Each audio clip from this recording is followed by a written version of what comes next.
What up, what up, what up, what up? What's going on? Peace and power to the descendants of my ancient mother. My name is Brother Legend. I'm here to raise your consciousness. As always, what's going on? For those of you that don't know, you can find my YouTube channel. I'm trying to be careful. Sometimes this app don't like it when you mention other platforms. But you can find my channel on YT at the same screen name or username that you see BIGBROLGND. I have hundreds of hours of previously recorded lives on there. You can also catch me on the X app. That is the same name, BIGBROLGND. It's the same across all platforms. Shoot, you can even find me on Reddit, find me on Substack, wherever. Just slowly building a platform here. Looking forward to spending more time with y'all, and just in, enlightening y'all, letting y'all know what I've studied and what conclusions I've drawn, but also, more importantly, what questions I have. I have a lot of questions. I'm knowledgeable in the work of Dr. Welsing, Neely Fuller, Dr. Wilderson, the scholar for Afro-pessimism. I'm getting into Orlando Patterson now. If anyone has any cool articles about him that they want to send to me, feel free. John Henry Clark, the list goes on. But, I come on this live pretty much to talk to y'all about racism, white supremacy, and how it operates. Because I think that is the most constructive conversation that I can have on this anti-black platform. And I can still keep it somewhat, presentable to where my content isn't getting taken down. I really think that's pretty much what we can talk about. There are important conversations that black people need to have by ourselves. There are real, serious conversations that we need to have.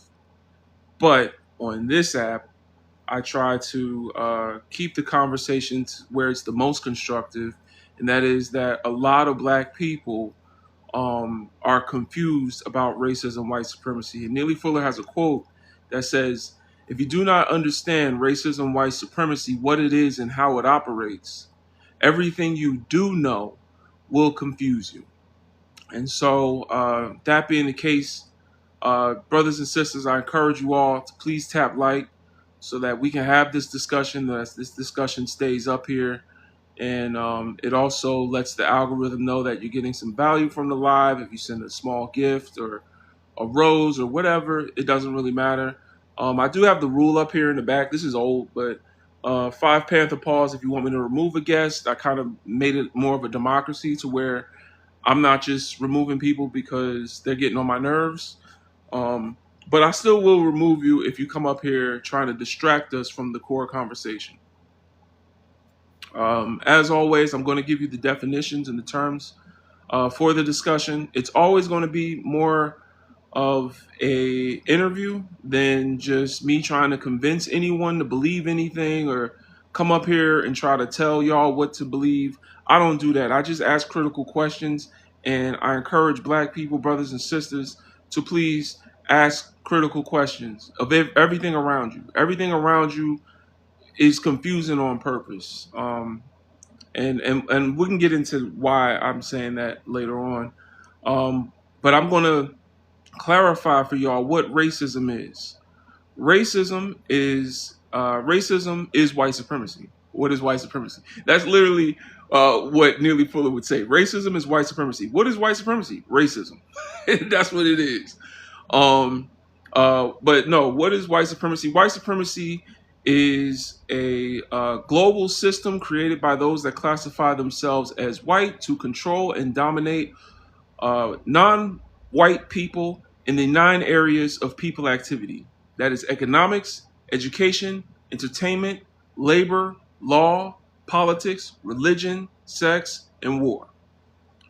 All right, so racism, white supremacy is a system created created by those that classify themselves as non-white to control and dominate all that are non-white or classified as non-white by those that classify themselves as white. The goal is not to exterminate. A lot of people get that confused. It's just to control and dominate the population of non-white people across the globe in the areas of economics, education, entertainment, labor, law, politics, religion, sex, and war. So that is what racism, white supremacy is. In a nutshell, it is the mistreatment and, like I said, control and domination of non-white people in general, but specifically, it targets those that have the most capacity to destroy white supremacy or the most capacity to be deemed a threat to white supremacy, and that is black people or African people. All right, I prefer the term African, but when we're talking about race, we're talking about black folks. All right. And because I gave you that definition of racism, when you come up here and you hear me talk about racism, that is what I am talking about. I'm not talking about, Mr. Chan has a problem with, Mr. Patel and it's racism. Like, I'm not doing that with y'all.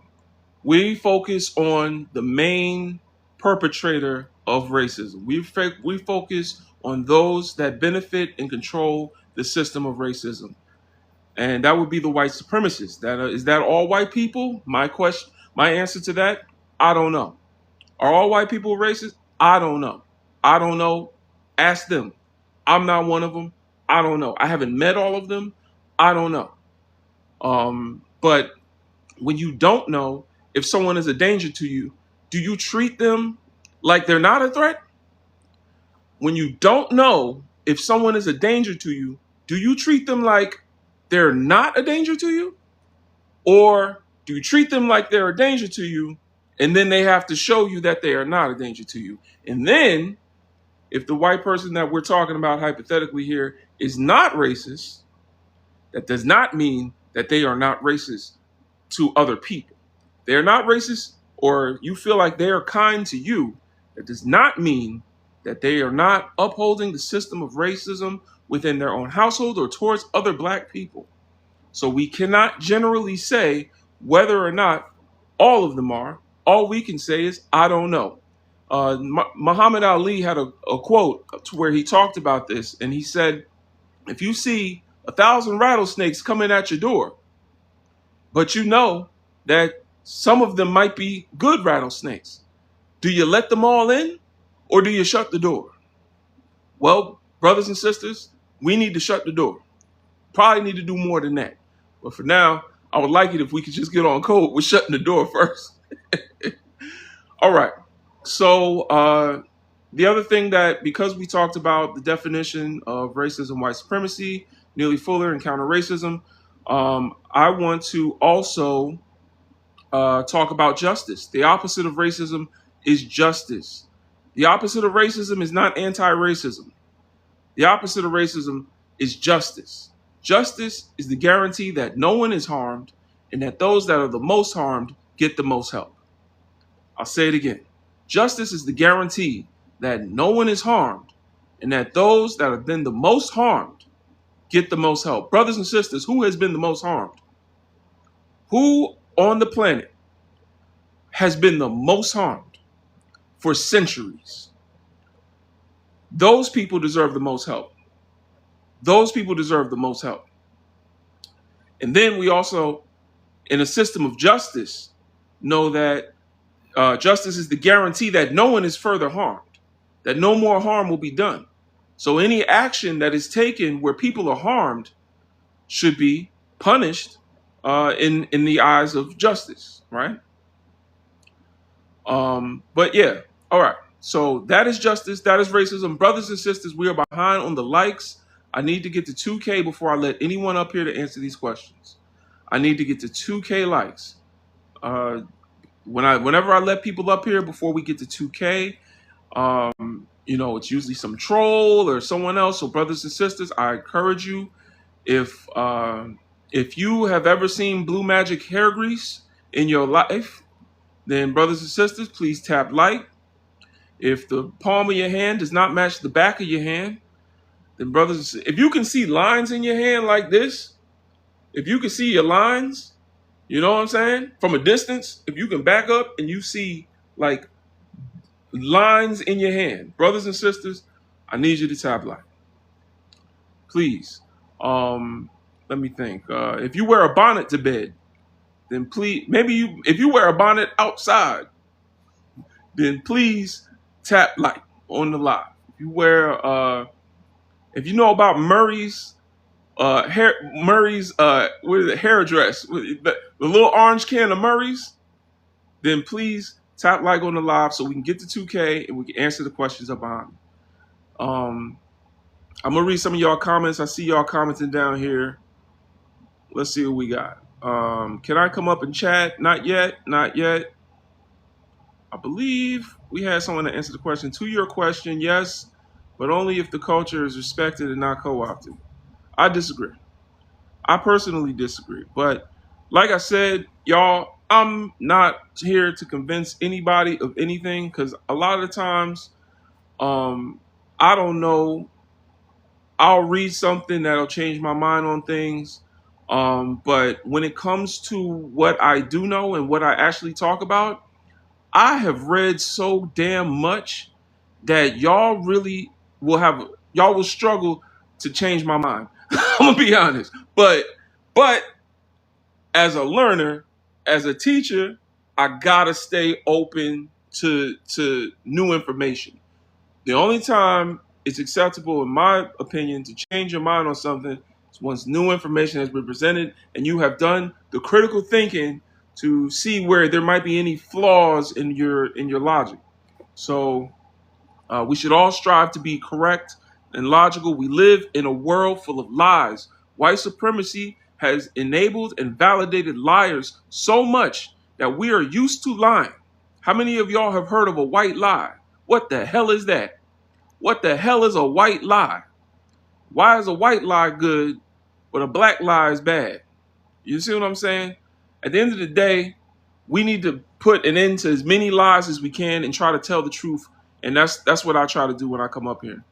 Onyx Cloud said, I approach all white tea people with extreme caution, as you should. As you should. That is not bigotry. That is not prejudice. That is intelligence. That is common sense. If you have read some of the journals of our ancestors during slavery, if you have read some of the biographies written during the civil rights movement, if you just read historical texts, you know that it is just common sense to know that these people are the most dangerous people that humanity has ever seen. These are the most dangerous people in the world. They're a danger to themselves. And they have created systems around being a danger to you. So it makes perfect sense for us to be extremely cautious in their presence. 71% of people convicted for child porn are white tea men. That is true. And they make up 29% of the country. 29% of the country, 71% of the child video stuff. I believe it's like 65%, more than double their percentage of the population with child SA. I don't have all the statistics for y'all today, but when it comes to grape and unaliving, white tea men have the high score, especially mass unaliving and doing things to children. My goodness. Drug lords and pedos have done the most harm, in my opinion. That is not true. White supremacists have done more harm than that, because white supremacists have drug lords and pedos running the country right now. So what are we talking about? What are we talking about? For some reason, if y'all don't like the Eastern type of people, I gotta be careful how I talk on here. If y'all don't like the Eastern type of people, Then how the hell did they get to the top of your society leading the world and shit? How did that happen? How did that happen? I'm confused. I thought y'all were supposed to be the virtuous, righteous people. You know what I'm saying? Y'all said that we were demonic, primitive, backwards. But for some reason, the leaders in your societies can't keep their hands off little children, little girls. They eating babies and stuff and talking about it. What are we talking about? What are we talking about? When a brother or sister does things like Diddy or Easteen or some of these folks, these are not people that actually have authority in the black community.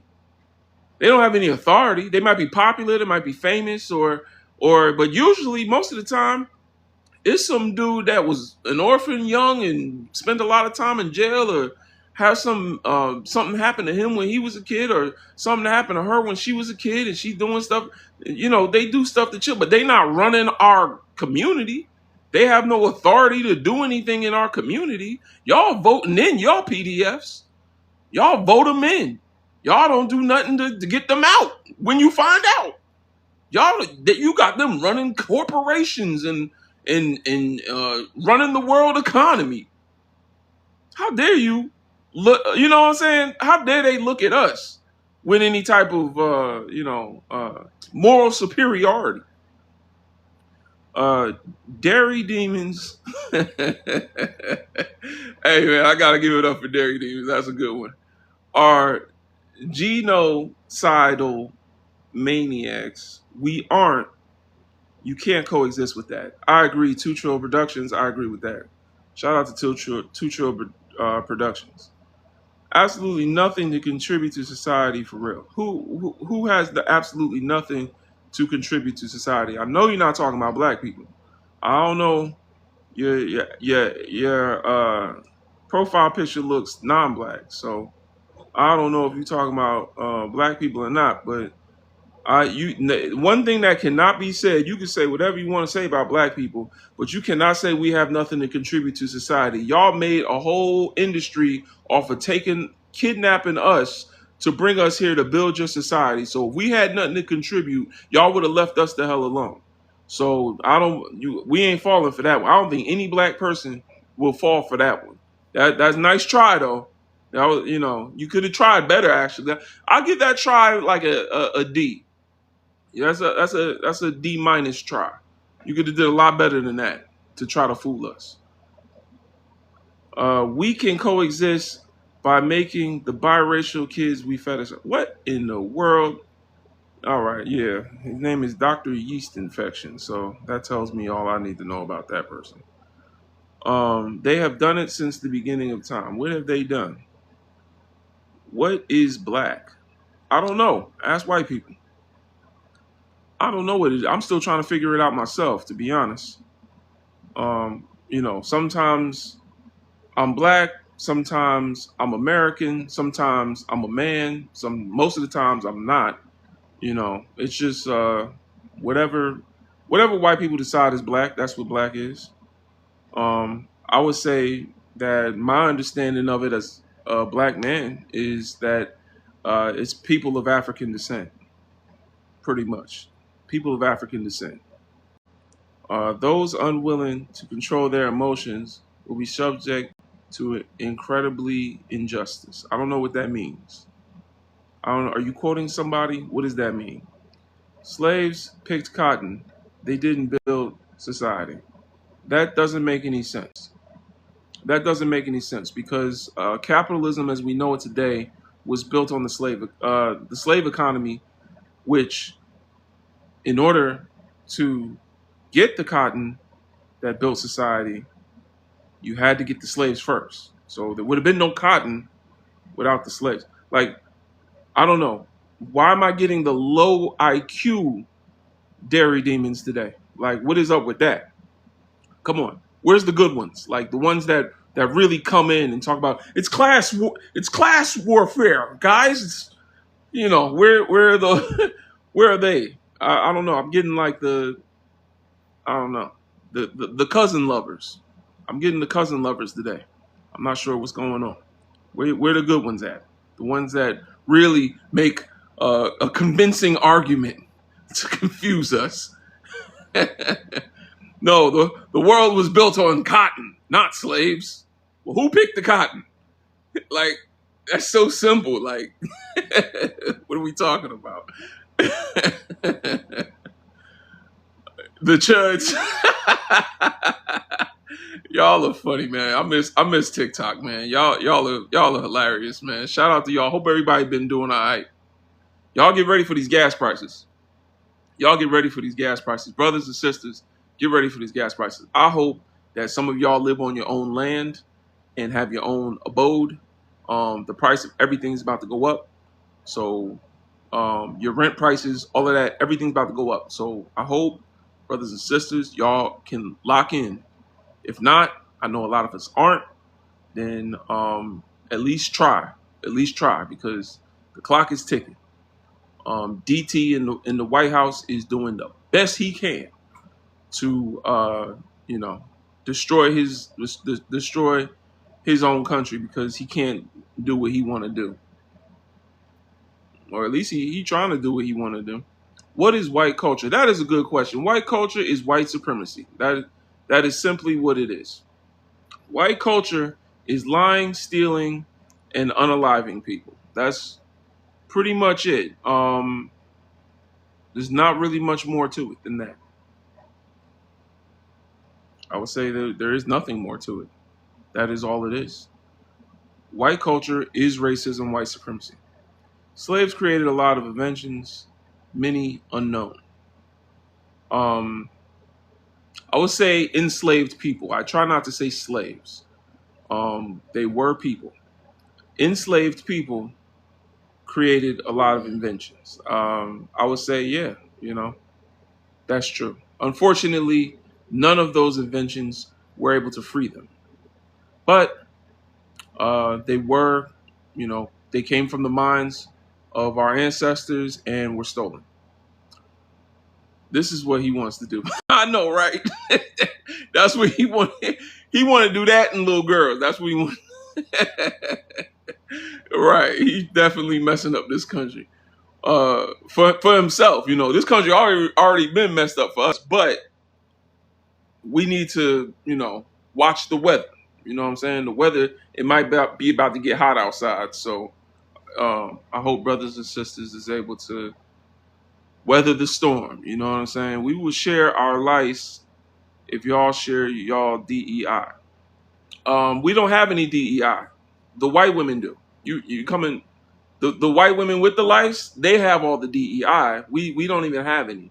So unfortunately, my friend, we never received it. So y'all stopped that before we could even. I mean, it was never really coming, to be honest. But white women got the DEI, because even though population-wise they are a majority of the country, y'all made them a minority because black people wanted civil rights, and a white woman named Martha Griffiths, who was a congresswoman, said that if we passed the civil rights movement to give black people, equal rights to vote, and as far as job discrimination, that it would be illegal to discriminate against black people in the workplace.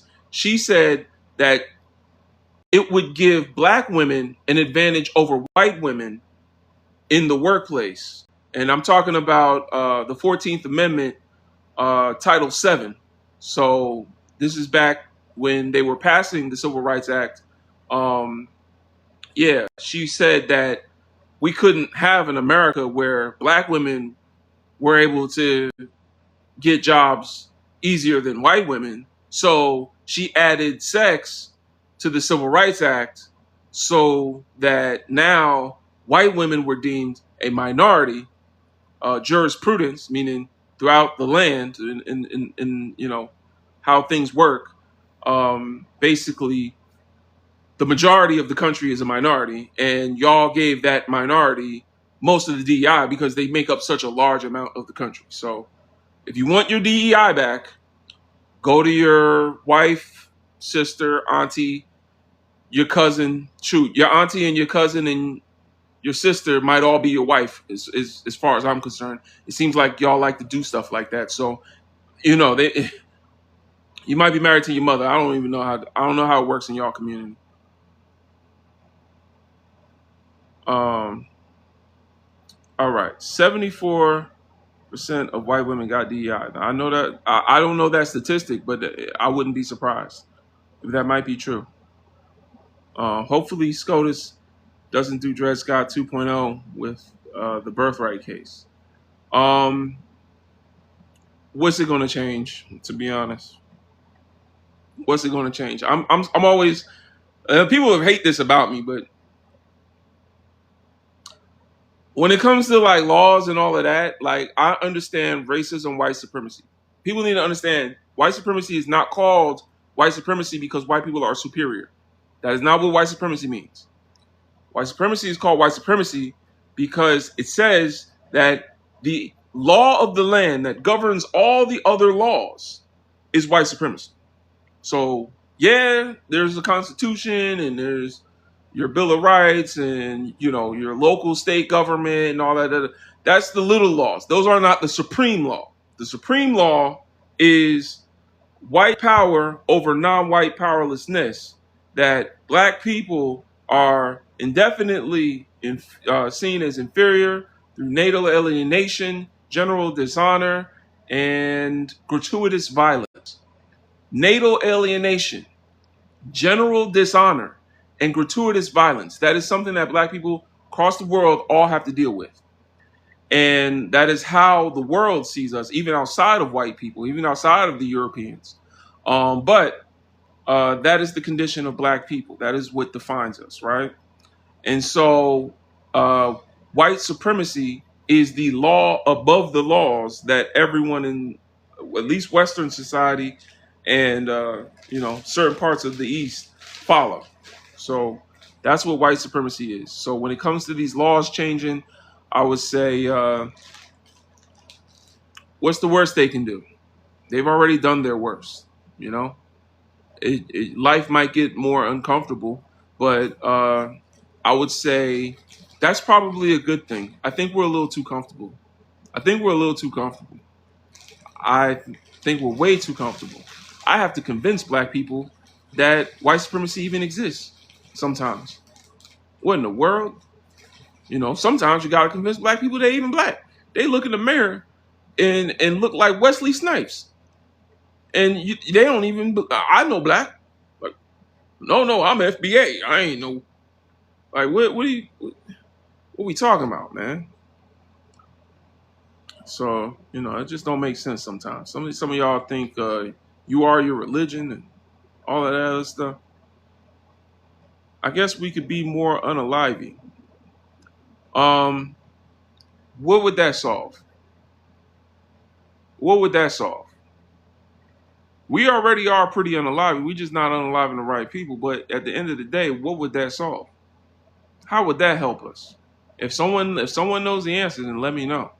I just don't know how that would help us. And I don't think we could win. I don't think we could win. I mean, we might be able to claim a small territory. It's not going to stop anti-blackness. I think we need to get more organized. And I think there already is a plan that's been laid out decades ago that a lot of us just don't want to get on code with.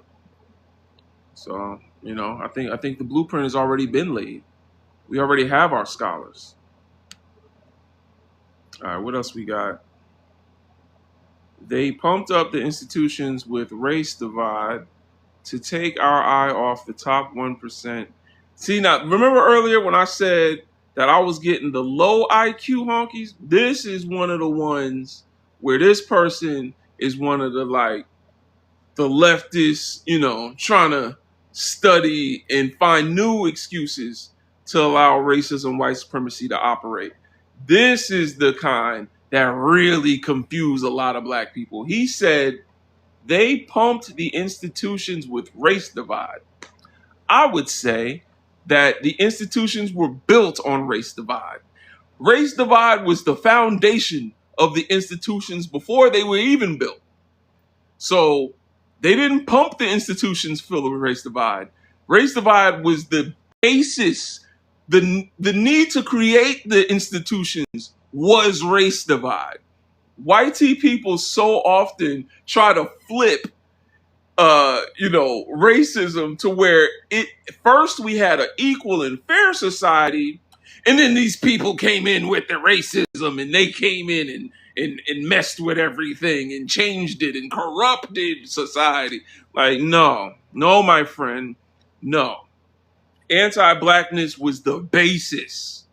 They couldn't build society without anti-blackness and racism, white supremacy. It couldn't have even happened. So it came first that they said, okay, how are we going to build civil society? Okay, well, you got humans and you got non-humans. Okay, well, I'll put it like this. They said, you got humans. They said, okay, we got humans. Who are the humans? The humans are not the non-humans. Oh, I see. Okay. So then who are the non-humans? Well, we can use the non-humans to build society and commit acts of natal alienation, general dishonor, and gratuitous violence against them so that now we feel more human. And that is what the foundation of society is. That is the foundations of these institutions. They were built to exclude black people. You have bastardized your own institutions by trying to appease us so that we are confused. Instead of going to war with our oppressor, we have been confused with integrationists and integration. And now the system that was built to exclude you, black people, will now accept you in. No reason to fight us. No. You're welcome in here. Even though the institution, for example, Harvard, was built on the backs of free labor from your ancestors, now we'll let you in. You just got to pay a hefty, amount in order, tuition in order to get in here. But, we didn't pay your ancestors when they built it. You see what I'm saying? How they try to flip it? It's hilarious. They try to do this all the time. But to take our eye off, he says the 1% wealth distribution. So the 1% is 99.6% non-black. I'll put it that way. I know non-black for sure. I believe it's about 85% white. 85% of the world's wealth is owned by white Europeans or European descendants. 85% of the world's wealth. So when we're talking about that 1%, we're still talking about the system of racism, white supremacy. That doesn't change anything. So I just want to say that as well. All right, we got someone who wants to come up. I'm letting some people up. I've been trying to let people up. Hi, Jay Laz. Give us your age and race, please. 18 white. All right, talk to us. Yeah, can white and black people benefit from sharing culture equally? Right. 100%, right? White culture is beautiful, just like you're using an example of white culture right now. The internet, right? Founded by two white American men, Tim No, that's not Berners-Lee. true. You're Oh, lying. that's not true. You're lying. I'm That sorry. that's not I don't true. allow. I don't That's not allow true. y'all to come up and lie. You can't come up Wait, here I'm and not. lie. I'm not lying. Yes, you are. Yes, you are.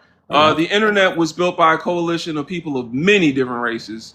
White people have never made anything by themselves. They always had someone else to help. So don't ever believe that white people alone built this one thing. Because even if a white man took a nail, a hammer, and some wood and built a house, I guarantee you, at some point, he had to import minerals to build the hammer, to build the nail, from non-European sources. Okay, the wood came from Brazil. Stop it, please. Y'all need to stop, and I don't allow Europeans to come up here and lie. because that is what Neely Fuller would say is violence. Lying is a form of violence in a hostile environment. If I were to tell you that it is safe to walk across the bridge, and it is not safe to walk across that bridge because you're in a hostile environment, that lie that I just told you confused you and got you to do something that will harm you. So we do not allow Europeans to come up and lie. So we do ask that y'all please come up here and be careful.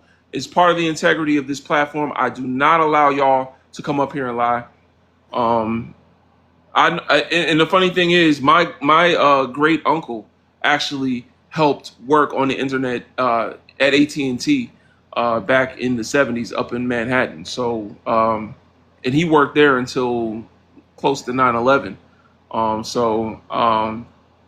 Y'all definitely not going to do that. Let's not do that. All right, support. Give us your age and race, please. Hey, I'm over 30. I'm white. Live in Nevada. How are you? All right, I'm all right. Thanks for asking, and go ahead and answer the question for us. Well, to your point, if I can just deflect just a little, you were talking about Harvard and how, virtually it was built off the backs of slaves. So my question is, why would any black man or woman ever want to go to an institution that was racist? Please square that, make sense for that for me, please. Uh, Unfortunately, that's not what I do on here. I do have questions, for you. I don't answer questions. I ask them. But why do you think that is? Because I think that if they went with everything that this country was designed on, and when I say people like yourself, we both know that there was systemic racism, that this When you country say was people built, like myself, what do you mean? black people. Okay. Okay. So I accept the fact wholeheartedly, you can't deny it, that the country was built on systemic racism. We still have it. I don't agree with it. Am I a racist? By default, I'm a white person, so I have to be a racist. I get that. Do I practice or support racism? I don't think I do. But again, by my very skin color, even as a social contract, I must be a racist on virtually every panel I Why ever do you go say on where that? there's mixed races. Why do you say based on your skin color you must be a racist? Because I've been on maybe 150 panels, and with my whiteness, I'm always told that I'm a racist. Now I can go ahead and try to What is your skin deconstruct. color, sir? It's white tea. Identify. So so your skin is white? White tea is what I've been told in other panels. I guess on the census, we don't have pink or brown or other. I mean, you're either black, you're white, you're Asian, or the other, indigenous. Those are the choices on the census. So I'm just going Okay, by so, the but terms that's they that's your use. race. That's not your skin color. So Okay. that's where I got confused at All right, because race then. your All skin right, I'll color say is one race. thing.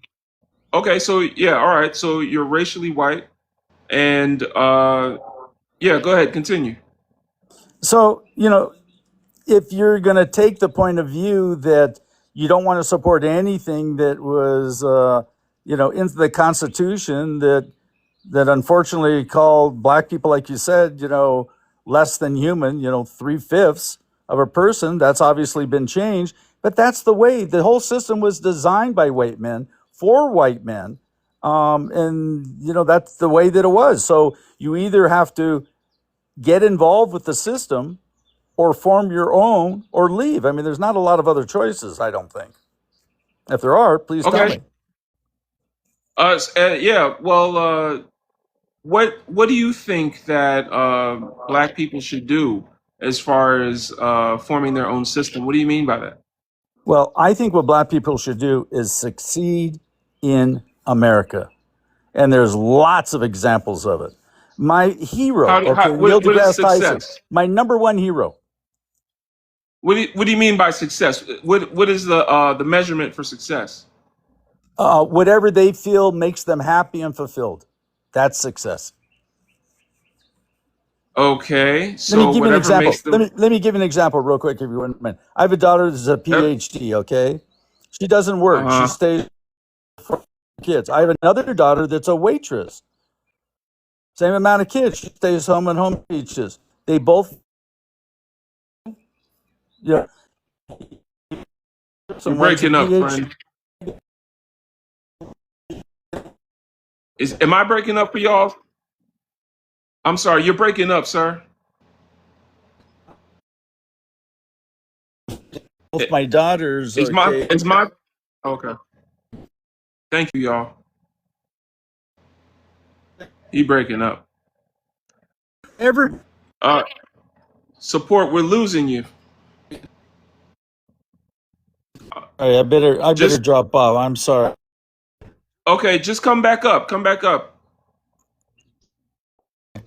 All right. Well, at least he was somewhat civil. You know what I'm saying? All right.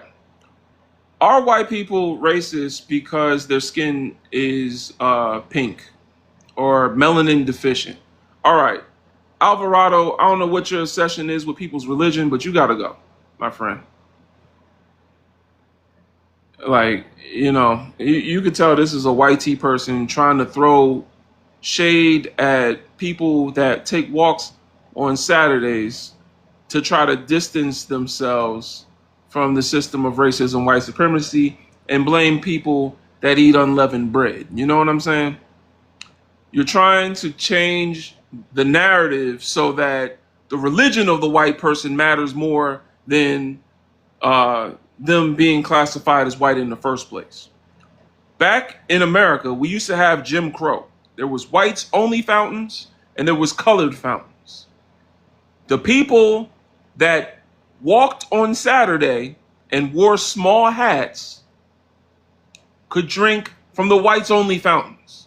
We know they're white.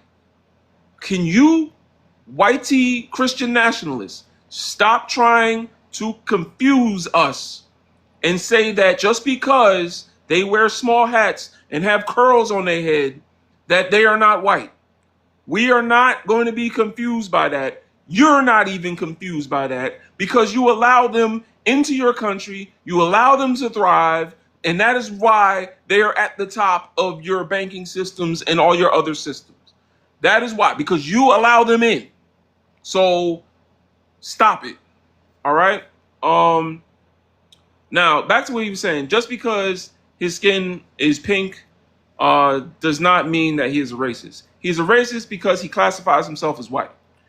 First of all, that is the first qualification that you need to have, is that you classify yourself as white, and that's what he does. The second qualification is that a racist white supremacist is someone that does. Caucasian is also a term that is racist. It's the same thing. Caucasian comes from the racist system. You can call you. That's like saying I'm not white. I'm blanco. Like, stop it. You're using different words for white. But anyway, so the other thing is that this is someone that has caused harm to non-white people in some way. Causing harm could also include lying or trying to cause confusion about the system of racism, white supremacy. So if at some point they discriminated against the non-white person and caused harm, which could also, like I said, it could just be a lie. It could be a microaggression. It could be any type of harm. Then that person is a racist, indeed. Now, there is no way that a white tea person can prove that they are not a racist. But it's funny to see them try. I would like to see them try that in the government. I would like to see them try that more like in positions of power. A lot of the white people that I've met that have tried to convince me they are not racist are usually broke, lesbians, gay men, Latino, some type of off-white. You know what I'm saying? Like some type of like the white community, the racist white community doesn't really rock with you anyway. And that's why you're coming around black people to try to fit in, because you know that we're all outcasts and you feel outcast, or maybe it'll be, I was about to say, Alicia, someone that's dating a black person You know what I'm saying? Someone with colored hair or a lot of tattoos. You know what I'm saying? Like things that the white community doesn't accept. They usually try to come around black people because they feel outcast. And now, here we go. Becky gonna start crying and talking about how she used to be racist, but she's been delivered. She's been delivered. That's how they be talking. I have been delivered. But anyway, um, so you're all right. No, we're not. I just said I'm not judging people by the color of their skin. What are you talking about? And y'all take that Martin Luther King thing out of context so much. It is so annoying. Republicans quote that one damn quote from Martin Luther King more than they know any of his other speeches. Y'all don't know shit about Martin Luther King. Keep his name out your mouth because you really don't know what you're talking about. Y'all don't even know the rest of them. I have a dream speech. You just use by the contents of your character, not the color of your skin. Like y'all do that so much, man. Shut up. Please stop it. He definitely did say that. He definitely did say that, Gabrielle. Y'all don't even know what you're talking about. All right, all right, all right, all right. He didn't mean white people when he said people are judged by the color of their skin. So you need to stop. He was not talking about y'all. Actually, no, judging someone by their effing content is all you need to know. And we do judge white people by their content. Y'all, we have 400 years of white people's content of character. How should we judge them? We got 400 years to this day of what white tea folks have shown us that DT number 47 in the White House is about to show Iran and all non-white people what white tea content of character looks like. And he's been showing it. We had 600,000 black women lose their jobs this year. We had 700,000 black men lose their jobs so far this year. So what are we talking about, y'all? What are we talking about? They have shown us the content of their effing character. All right?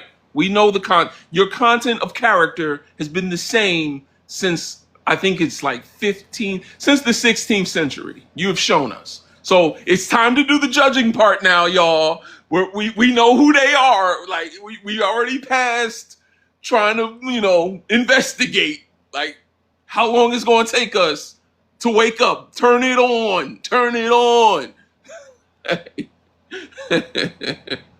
Please stop it. I recognize I'm privileged and cannot avoid participating in racism. It's structural. Why do you believe you cannot avoid that? I would like to ask this person a question if they don't mind coming up. Oh, I have more people up here. Okay, more people want to come up, y'all. We're going to let some people come up. Thank y'all for tapping like. We are way behind. I need to get to 10K. There are 75 people in here. We need to get to 10K likes. Brothers and sisters, please help us. We should be actually at 20. I'm going to raise it to 20, y'all. We are I've been up here way too long to just have 7K. The algorithm, y'all, I already told y'all how it works. Like if we're going to keep having a conversation, then those numbers need to keep going up. So I really appreciate it. Brothers and sisters, especially, I need y'all to tap like so I end up on the right page for the right people, our people that need to talk and, here's some new perspective. So that's what we're here to do. So thank you all. Thank you very much for tapping like. All right. Average atheist, give us your age and race, please. I'm 18 and I'm white. All right. Talk to us. Okay, so you were saying that the content of white people's character is what they've done over the past 400 years? To this day. Not 400 To this years day. ago. Well, yes. Obviously, to this day. Currently. Structural. Currently. We can judge them on the content of the character to this specific day. Yes. But do you think you could justify the claim when you say white people as a group, or could you further specify that group? So when I first started the live, maybe you weren't here. We talked about how what racism is. And it's a global system created by those that classify themselves as white. So if we are talking about people that classify themselves as white, then yes, we are talking about racists. Would that include people who are classified as white by others and reject the system that you're talking about? What do you mean by reject the system? So Vladimir Ilyich Lenin was a white person, as regarded by many. People would say he was white, and he was a Marxist Did he Leninist. classify He, himself as white? I mean, I'm sure there's no record of it. He spoke Russian. I'm sure they might colloquially use that there. They might use white and black terminology. I don't know.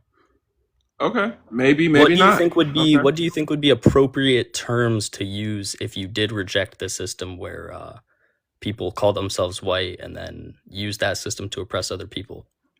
What would be a better term Uh, for a quote unquote white person to call uh, themselves? I wouldn't know. I mean, So it's people come impossible for a from. white person to not be racist, Oh even if no, I they. mean, I can't say that.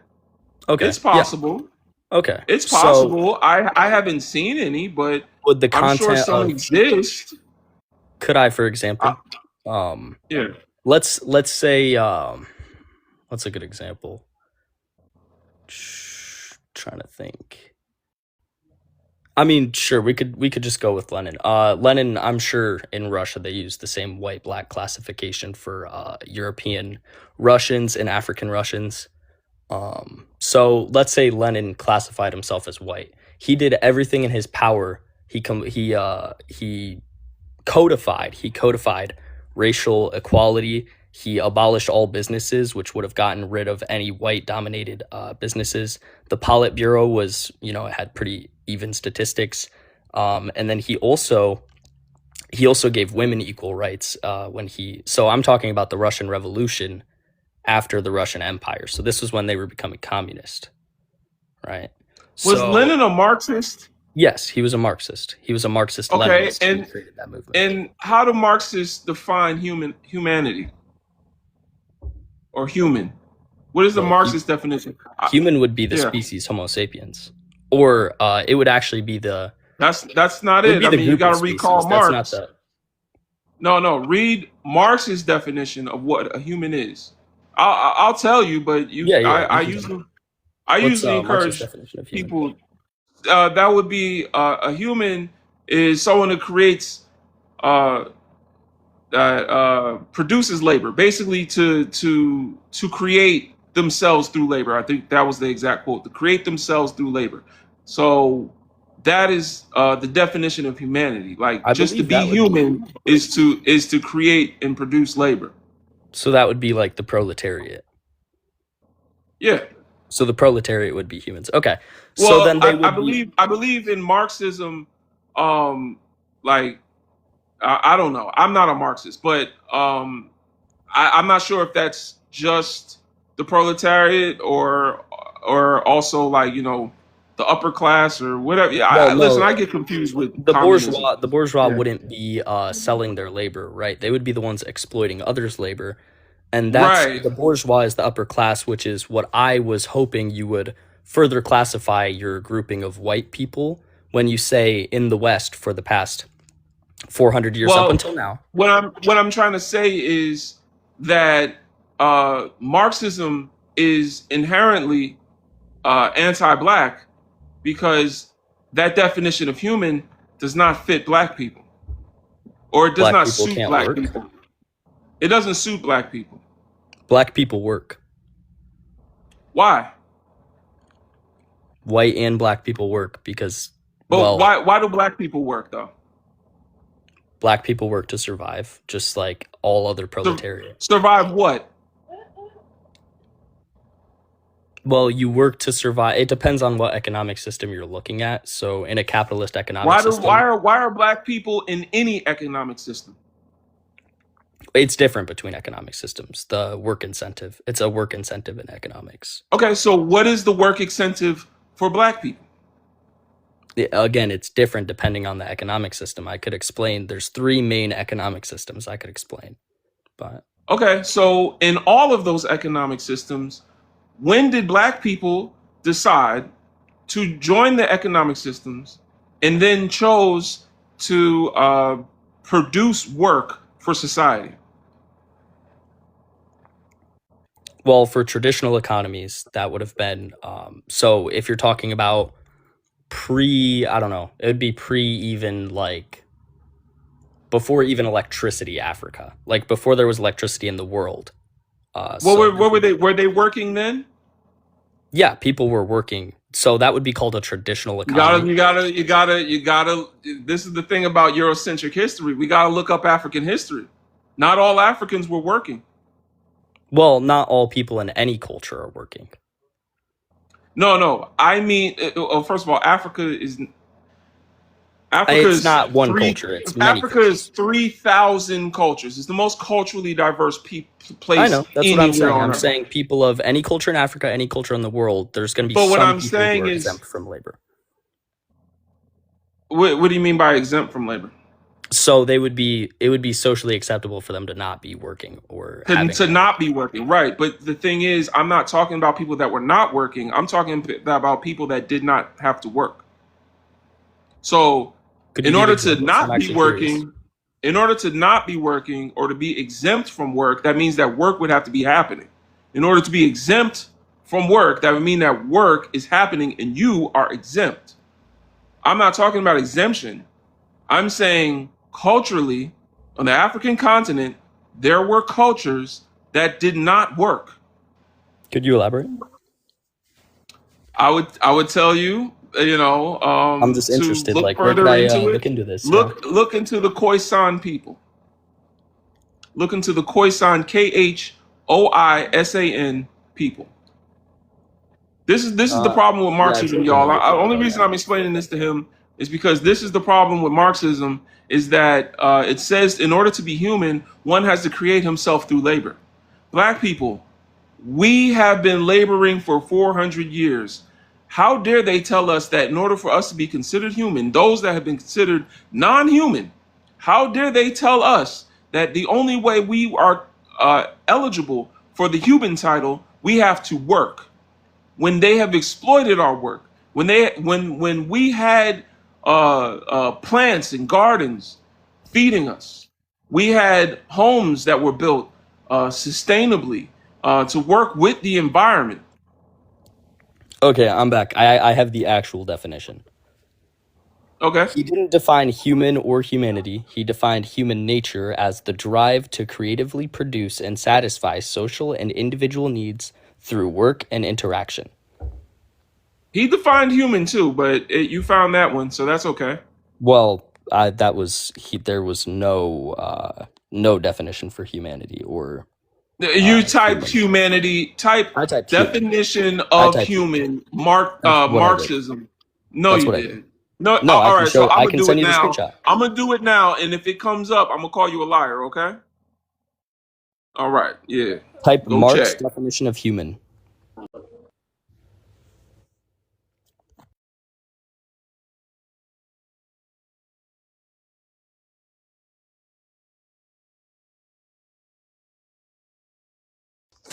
Yeah, Marx's definition of human literally comes up with what I just said. So, I'm not lying.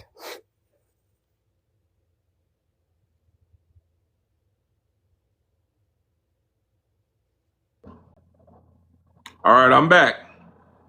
Did it say roughly what I said? Because that's what I No, thought. it did not. It said what I said. I've looked this up, man. I read too much, bro. I read too many Could books, you my bring friend. me if you is there any way I could show you an image in the background because I think you can Wait, switch hold it. on. I gotta show the people what I'm talking about first. I can show you what I'm Hold talking on. about. Like I swear that's actually what it Well, says. no, I'm sure you found something else.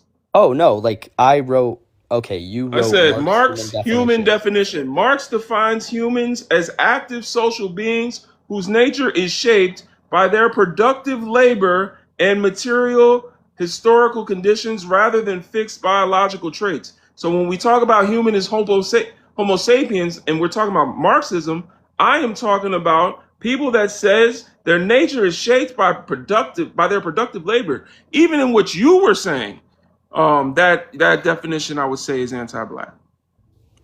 So it doesn't take into consideration the conditions of black people and African people, Africana people.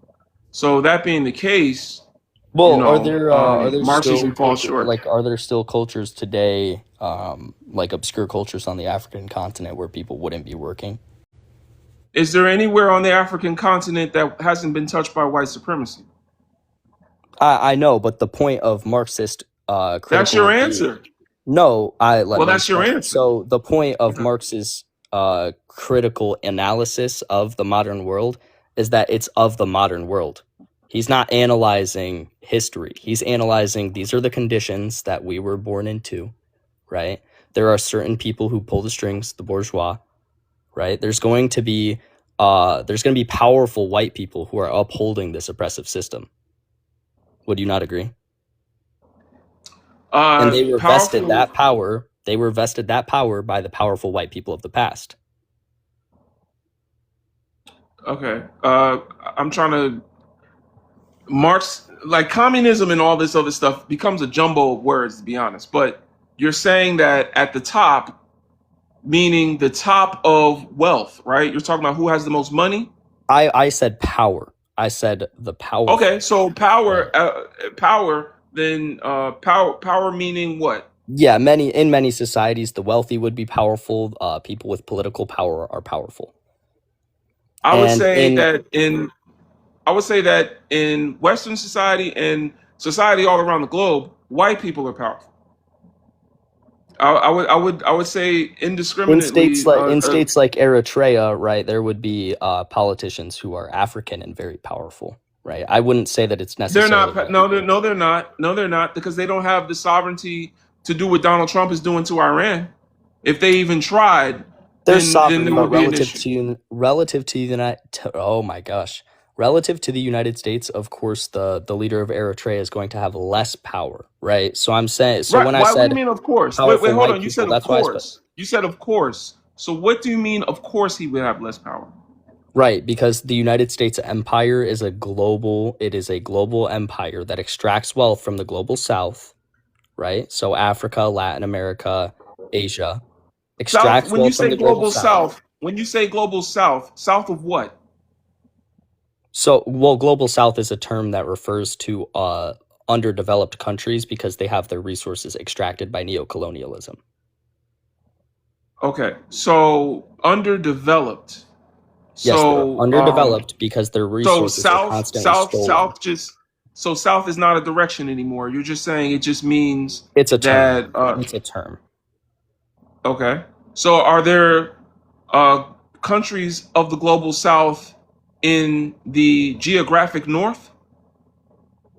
Um, Like if we're talking about North I of don't the know. equator, I believe like Myanmar is north of the equator. I believe Myanmar is under the umbrella of the global south, right? Like I said, you're looking too shallowly at it. You're taking it at face value. Well, It's a I'm saying term that is it a means underdeveloped. geographic?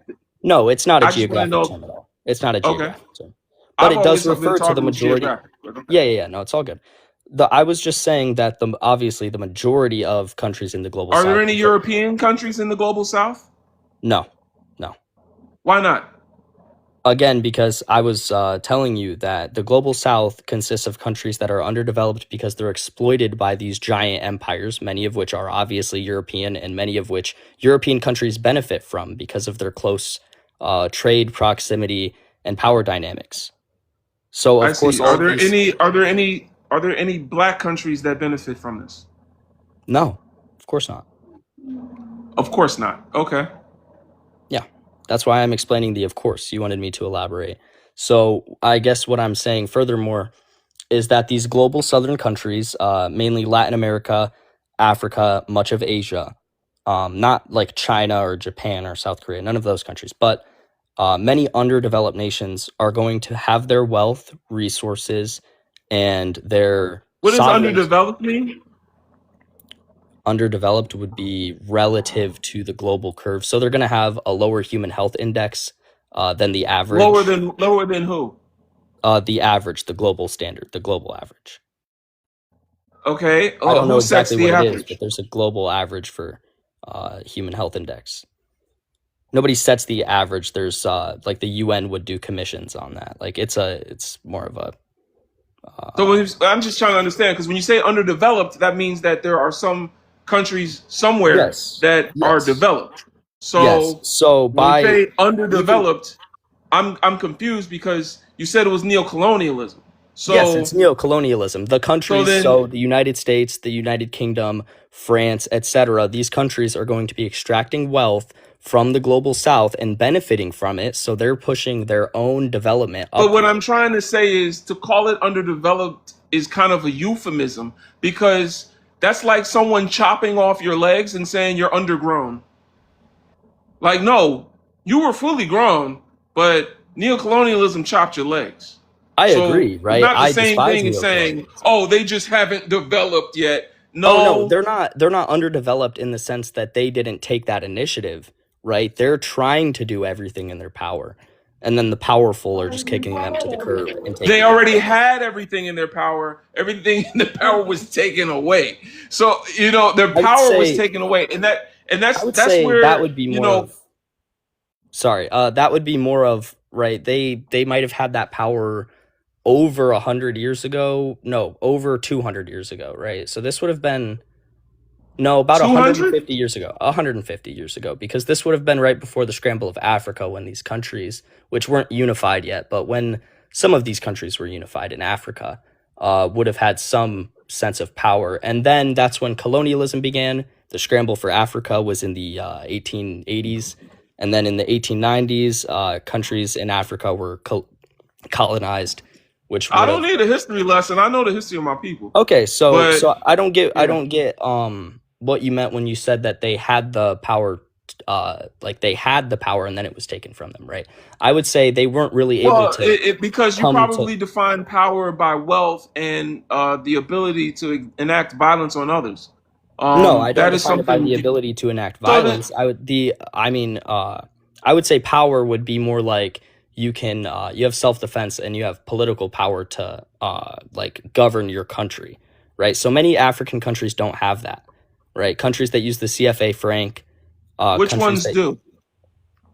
I would say South Africa might have relatively more power to govern themselves than They don't others. even got the power to name their country in a native language. Well, they set up their own parliamentary system. Did they? That was not set. Yeah, that was not set I up think by you them. need to look. I think you need to look further into that, my friend. The Parliament of South Africa was created when they declared It was written independence. in When they did English. it. You can read it. It was written in You English. can That read was it. one of their. That was one, it's written in many of their other languages as well. They have 13 languages they speak It there. was written with English people, English speaking people sitting at the table. What their the laws of their parliament, Yeah. Those that the formerly structure. enslaved them and those that created apartheid sat down to create their constitution. And they still own over 70% of the agriculture land, or the arable land, or something like that, some word for that. But Oh, would basically that the be like land the that you can companies? plant. So the white Yeah. companies own that. No, no. White people. So the non-black people that came and formed Oh, companies, if you want to say that. you mean white people who descend from settlers who live in South Africa. uh, I would say, to say they descend from settlers while they're still settled in fucking Africa is another euphemism. You use a lot of euphemisms. Sorry, I'm If just I using move in, if I colloquial move in, if terms. I move into your house and take over your house, and I have children, are my children not thieves? Because they're still in your house and they're still taking your shit. Are they the descendants of thieves now? Yeah, they're the descendants of thieves, and they're They're the descendants of I thieves. think I think we've gone as far as we're going to go today. Average. Thanks for coming up. They try to make things so confusing. They try to just confuse everything, euphemisms and all this other stuff. I think we had enough. And please don't go in the comments and try to use the little jabs at my ego and stuff like that. It don't work. It's just funny because what is the difference between the descendants of colonizers still on colonized land? Like, what is the difference? What is the distinction between making you the descendant of a colonizer and not a colonizer yourself? Like, huh? Like, y'all are still colonizing. Y'all still own, I believe it's 90%, or I'm not sure if it's 90%, but it's well over 70% of South Africa's wealth. Africa has the highest wealth disparity between races of any country in the world, including America. Like, and that's crazy because in America, the average white family has 10 to 15 times the wealth of the average black family. So it's even worse in South Africa. So how are these people not colonizers again? I'm so confused. How are they not? They still benefit from land that their parents stole. They're still importing fresh slaves to come and work on that land. People that are indigenous to the region. These are not colonizers. Like, what? They're the descendants of colonizers. Like, oh yeah, okay, we're using euphemism now. But yeah, I mean, if y'all want to come up here with that Marxism stuff, then be prepared to be disappointed because we're not doing that. I see you. I see you in here, smart sister. What up? I'm gonna let you. I'm gonna let you up in a moment. I'm gonna try to What's up? talk to some of these people. Hi, son. What's good? Give us your age and race, please. I'm 37, just turned 37. I'm black from Georgia. All right. It it amazes me that white people they live in this fantasy world. Anything that doesn't benefit white supremacy, and this is globally, anything that doesn't benefit white supremacy, they deem it as a threat. It is their survival tactic. It is their war tactic. We can look at what's going on in Iran. You don't want Iran to have nuclear capabilities, which they are. You know what I'm saying? They've signed treaties. They've been we're allowed to go over there and make sure that they don't have enriched uranium. We have all these stipulations on Iran, but yet Israel is just allowed to have them and not have any treaties. All right, you gotta be careful with some of these words, brother. Oh, I'm sorry. Yeah. I'm sorry. But that's just one of the main points, that if it doesn't benefit white supremacy globally, even in the America, it is deemed as a threat. The fact that the last guy got up here and was like, my phone died when I wanted to come in here with him, and he was talking about America and how black people could thrive in America and this. I'm like, we've always thrived in America. We thrived in America during segregation more than white people. The problem is white people don't want anybody to outdo them. So no, we will never coexist. We need to separate, because during the Great Depression, we were having the Harlem Renaissance. We didn't go through the Great Depression with them because we weren't allowed to put our money in the banks. So when the banks collapsed, we still thrived. The issue is, and I have a child. Do you have a child, my brother, if you don't mind me asking? I don't, not yet. Do you have nieces or nephews or any of that? I do, Have yes. have you ever coached little league football or anything, any kind of rec department? I was in a previous life a church musician and choir director. Choir director, cool. I would say this as a coach. And my daughter does athletics too. When you go to these recreation departments, these small kids, man, the black kids are always the best at everything they do at an early age. I don't care what it is. The problem is we are stuck with mediocre people, and they bring us down with them. White people in America have always been mediocre. They are that's why they make the school systems the way they are. They want us to be. Why do you think that is? Because they don't want us to progress. They don't want great inventors. No. Why do you think they're mediocre? It's in their blood. It's just them. It's just. What do you mean in their blood? Are you talking about biologically? Yes, I literally believe it's biologically at this point, man. Because There's no way that white America is allowing the United States to crumble like this. It has to be in their blood at this point, man. And it's worldwide. You have to I think would say and I'm not going to say this to disagree with you because true answer is I don't know. I don't even think there's a way to know. So that I'm not going to disagree with you, but that I'll that, that say they are rewarded for being mediocre. So they rarely have the incentive to be exceptional. So exactly. it could be that. But why is this though? Why is it everywhere that white people go, they bring the same situation, war, death, and destruction? Why do they bring that everywhere they go? There is not a place on Fear. earth They have a fear of genetic annihilation. exactly. And that's in their blood, and that causes them to be mediocre. You can't thrive amongst other people because you can't compete with other people. It's in their blood. Okay. But I Okay. like Yeah, I ain't mad at you. the only way for us as Black Americans, and I'm gonna be honest with you, the only way for us to thrive and survive in this society and be the great people that we really truly are is to separate from these mediocre people. That's it. We're And gonna do have what? to separate from these mediocre people. We're definitely gonna And do have to what? separate them. What we And gonna do do when we what separate? and do what we were doing before desegregation, building, thriving, inventing. We don't have the Mm. only stipulations, the only thing that is holding us back is being governed by people who don't want you to succeed.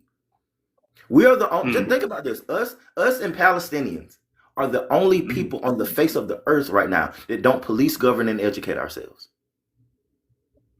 Think about that. We don't have another place to Um, back us. If you what do you talk mean? What about do you mean by us? What do you mean by us?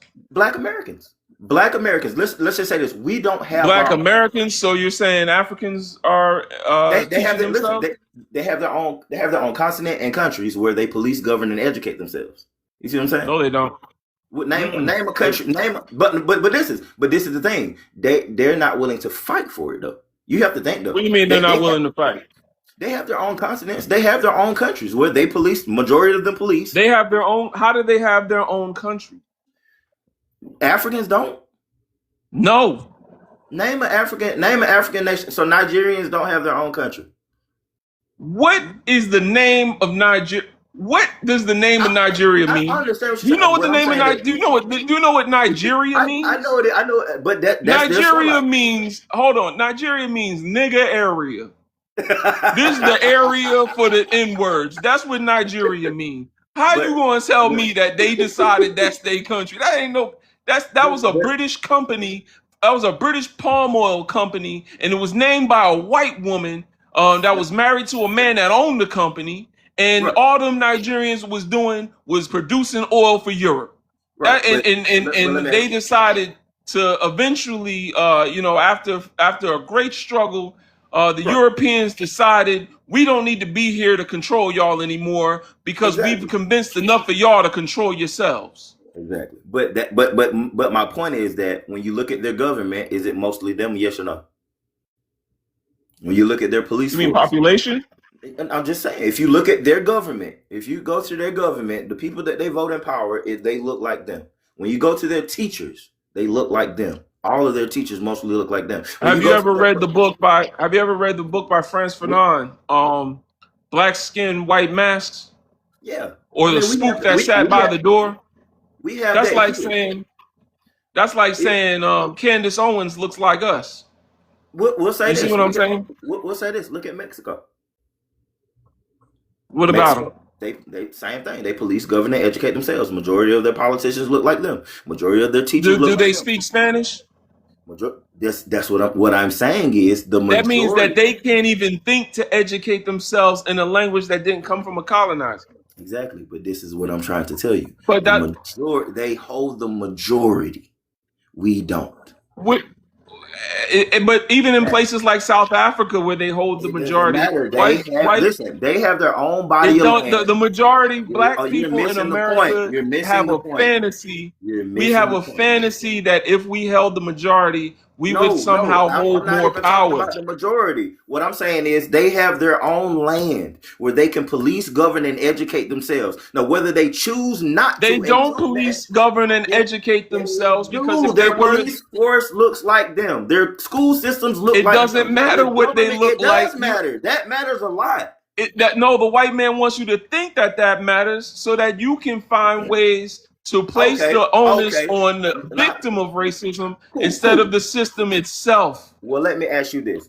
Why? Okay, cool. Does China police, govern, and educate themselves? Uh, Uh, to a degree, yeah. They to a actually degree, they have they actually have more who controls China?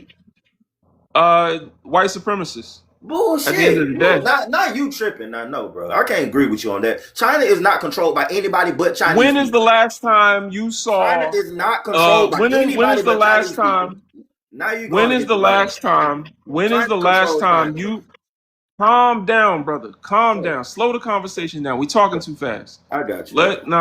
Let's slow it down and let's just take a breather and let's listen to one another. When is the last time you saw a leader in China dressed in Chinese clothes, or does he dress like a European? They wear suits and ties. Of course they do. I mean, it's Okay. progression. I'm pretty sure that What they is wear their Chinese attire when where they do have. suits and where do all right, brother, just answer the question. So where do suits and ties come from? What does that have to do with the control of China, though? Because the reason that they wear suits and ties in business settings and in political settings is because they're not representing Chinese people. They're representing the power structure that was set up by Europeans that they have to work with. You see, they're collaborators, they're junior partners in white supremacy. Doesn't mean that they run the show because they're also held back by white supremacists and they're also actively fighting against certain aspects of white supremacy. However, at the end of the day, they are still collaborators because they have to work with white supremacists. And the fact that you have to work with someone means that that person is still in control. They don't have to work with white supremacists. That's point blank. They Period. do. I don't know They what. do. I understand Listen, your listen, my viewpoint on it friend. or how you think it is, but China does not. China is ran by I've got Chinese more people. books for you to read if you want to get into it. Today China in 2026. Today's China is ran by nothing but Chinese people. White supremacy does not if control China if in Asians no aspect. controlled if In Asians controlled no aspect. Asia, then when Donald Trump goes there, he'd be wearing a kimono or one of them They Chinese don't robes. care. They don't care what he wears. They control there's control Now of you know every what they care aspect of about and their what they land. don't care about. Some of us just don't want to listen. It's all right. It's all right. It's all right. Just and some and black people, we gotta stop. We are not the only victims of racism, white supremacy. We're not the only victims of the transatlantic slave trade. Africa is also victims of the transatlantic slave trade. We're the Africans. We are the Nigerians. We're proof that Nigeria was the victims of the transatlantic slave trade. My African ancestry, my Nigerian ancestry is proof that Nigeria was accosted in the transatlantic slave trade. Like we got to stop with the fantasy, man. I'm sorry, y'all. Like I've read, and I got books for days. Like I can, like, if I can't, and that's the thing. I'm not trying to convince anybody, but if what I'm saying sounds insane and crazy to you, just read what I've read. Like just read what I've read. I will give you books. Just read what I've read and let me know if I still sound crazy or if you can draw the same conclusion. Like, just let me know. Just read Afro Pessimism by Dr. Frank Wilderson. Read Afro Pessimism by Dr. Frank Wilderson. He also has many essays online. Like you can really read into how anti-blackness is foundational to all societies, even outside of Europe. They are all junior partners. They are all working with the system. All right, I'm gonna move on. I'm gonna move on.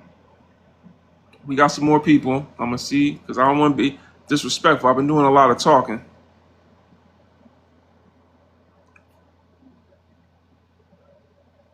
All right. Because they also rely on white people still. Well, they have to get along with white people to some degree. They have to get along. And they are trying their best to create an imitation of European society within their own country in China.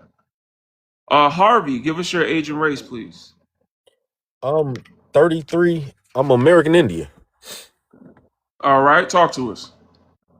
Your prompt say, can black people and white people benefit from sharing culture? No. Okay. All Uh, right. Did you want to elaborate on that? yeah, white people always renege on the deal. So no matter how many doors we try to open up for them and be like, all right, bet y'all can come sit side by side with us, they always renege and try to get more. You give them an inch, they taking a mile. Mm. As an American Indian, I'm sure you understand that because they definitely took a mile time and time again. I think they sold Manhattan for $5. So not only did they do it to our people over here in America, if you pay Hmm. attention, they doing it in Israel right now to the people of Palestine in Lebanon. Doing what exactly? Palestine gave them an inch by letting them move into their land in 1948, and now Israel want to take the whole land. They talking about they use fancy words like, yeah, we're just gonna annex the West Bank and Gaza. They like Mm. they taking them out. That's what they did to us Hmm. over here in America. That's what they doing in Lebanon. That's what they doing in Gaza. Like Hmm. you cannot let white people in the door and sit with you and all that Martin Luther King stuff. I have a dream that we sit side by side and be able to do the same activities. That's not gonna work with white people. You have to Mm. completely kick them out the party completely. Like now, people Hmm. might say, "Oh my God, he's racist," or try to use any word that they can to try to to try to describe me or whatnot. But if you look in history, this is they white people initiate the war and then get mad when you fight back. Mm. Why do you think they do that? That's just who they are. Right. So when y'all say that's just who they are, I get confused. What do you think the incentive is? Like who they are. Everything they do is to benefit them, right? You don't do things that just at random just because that's the way you're biologically programmed. So why do you think? What do you think the incentive is The behind the doing that? the well, the goal is world domination. The There's goal, just or has the goal been achieved already? it haven't been achieved. That's why we still having wars. It haven't been achieved yet. But Are you sure? it's Where oh where yeah, I'm quite where sure. where what hasn't been dominated by or what part of the world hasn't been touched by racism, white supremacy yet? Well, I mean, we in a war right now with Iran. They not accepting it. Would you say that what race would you say the people of Iran is? They Asian, obviously. They brown people, but they're Asian. They're brown? Wait, Iranians? yeah. Bro, yes. Have you never seen them? I've seen them. I mean, they look like white people with hijabs on, Hell no, or scarves on Iranians their ain't heads. white, bro. You tripping. You Okay. might so they just like So us, so right? so you consider They them got just as different brown as skin. yourself. You said what? So you consider them brown like you.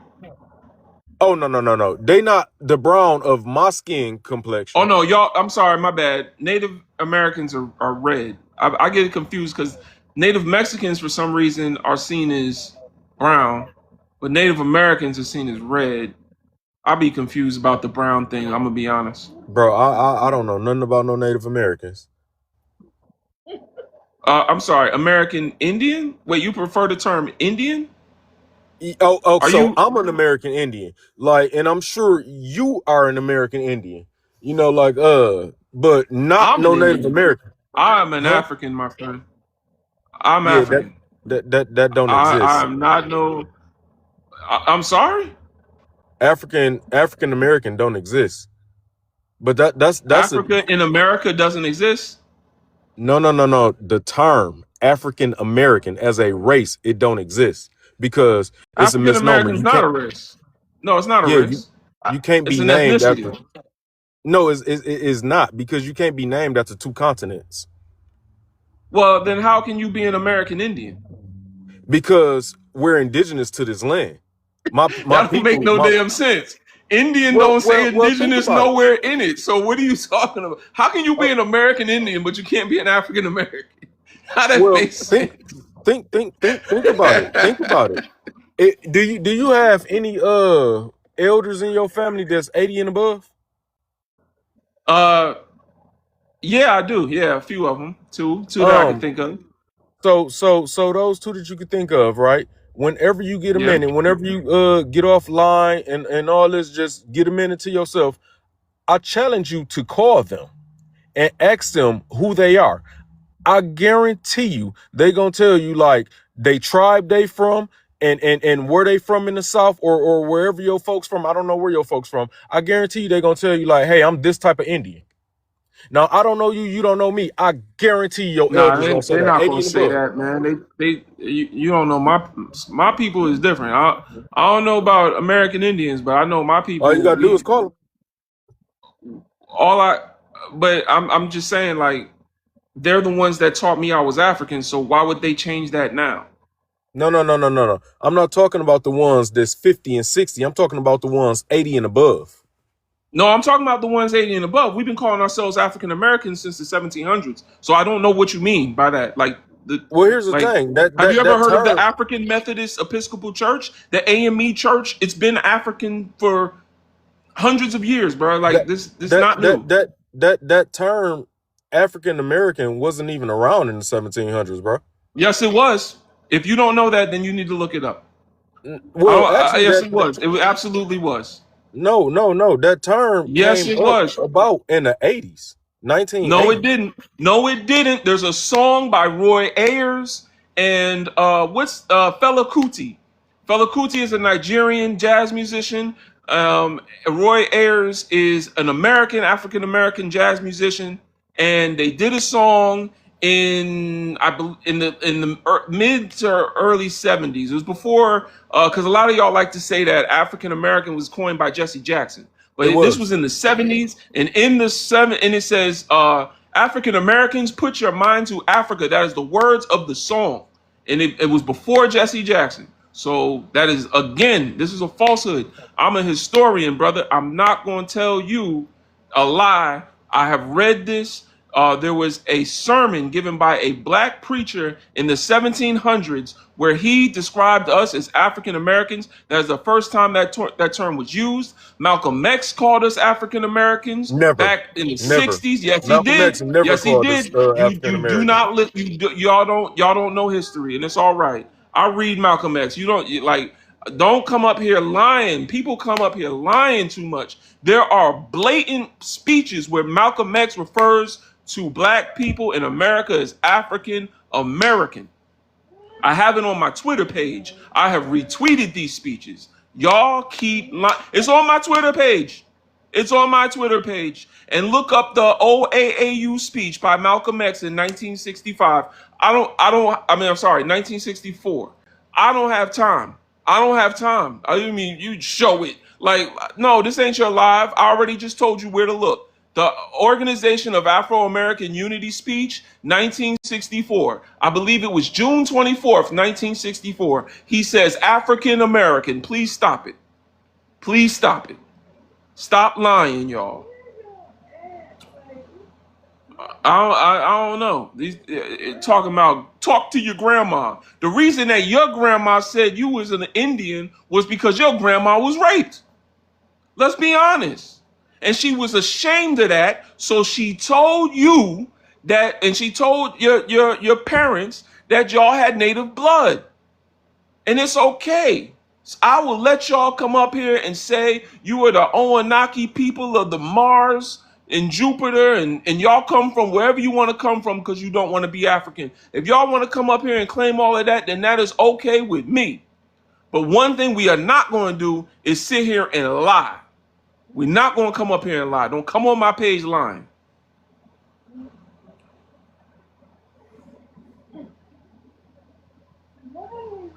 All right. Jazz, give us your age and race, please. 73, African American. Yes, sir. How you doing, brother? Not bad for an old man. How about yourself, man? I'm all right, man. I'm all right. I'm out here just trying to have a decent conversation, teach a few people, Hey, I man, read a lot, you know. that's what it's Yeah. about, planting good seed. Yeah, and Yes, of sir. course, equality is definitely the answer. I'm from the old hippie generation, man, and of the hippie generation, those who were of the Caucasian persuasion, that's what they were all about, equality. They Mm, instinctively understood the more different that you were. If you had a couple puffs, a couple sips, at the end of the day, you are both more knowledgeable simply because you were different. mm-hmm, mm-hmm, See, he tested his father and said, wait a minute, all men are equal? Prove it. Land of the home and the prove it. So that's what that whole thing was about. That Abby Hoffman in Chicago 8, that was all about, they would have considered that, and some did, insurrection, those people that were in power, but when it comes down to Republican and Democrat, especially of late, uh, I'll give you a Franklin Roosevelt quote. A conservative is a person with two perfectly good legs, however, has not learned to walk forward.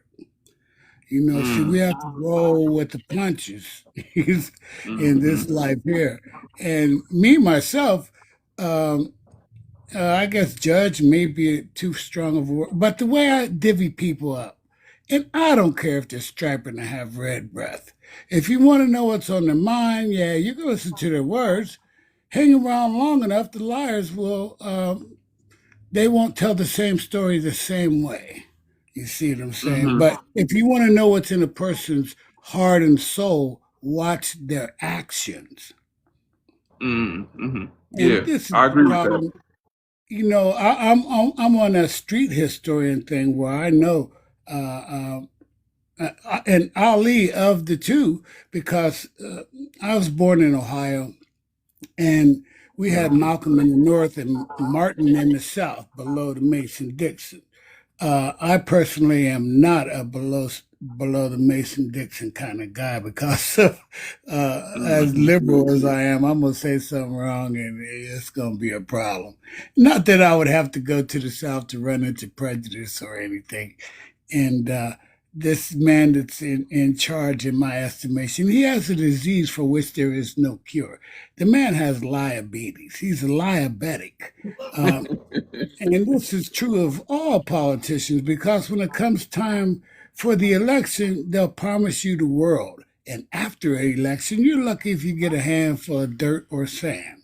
So mm, that's what's happening there. So the people need to come together. I wholeheartedly agree that equality is the answer. Not necessary reparations because um, poor people play rich and stay poor in the process. Rich people play poor and stay rich in the process. This mm, subliminal telling you what to buy on the media, TV, internet included. They're going to get their commercials in. It's kind of like the song you hear for the first time. You don't really think much of the song, but you hear the song so much, now you're humming it when you take a shower. mm. Frank Zappa warned against these things. My wheelhouse is music, man, religion, and politics, and I've been in that wheelhouse for 73 years. All right. You heard the Last Supper. I was at the first one.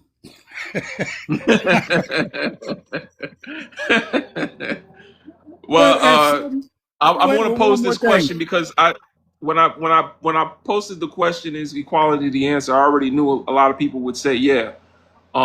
And so in the spirit of this live, I like to challenge people. So I'm not going to Okay, disagree with you, but okay.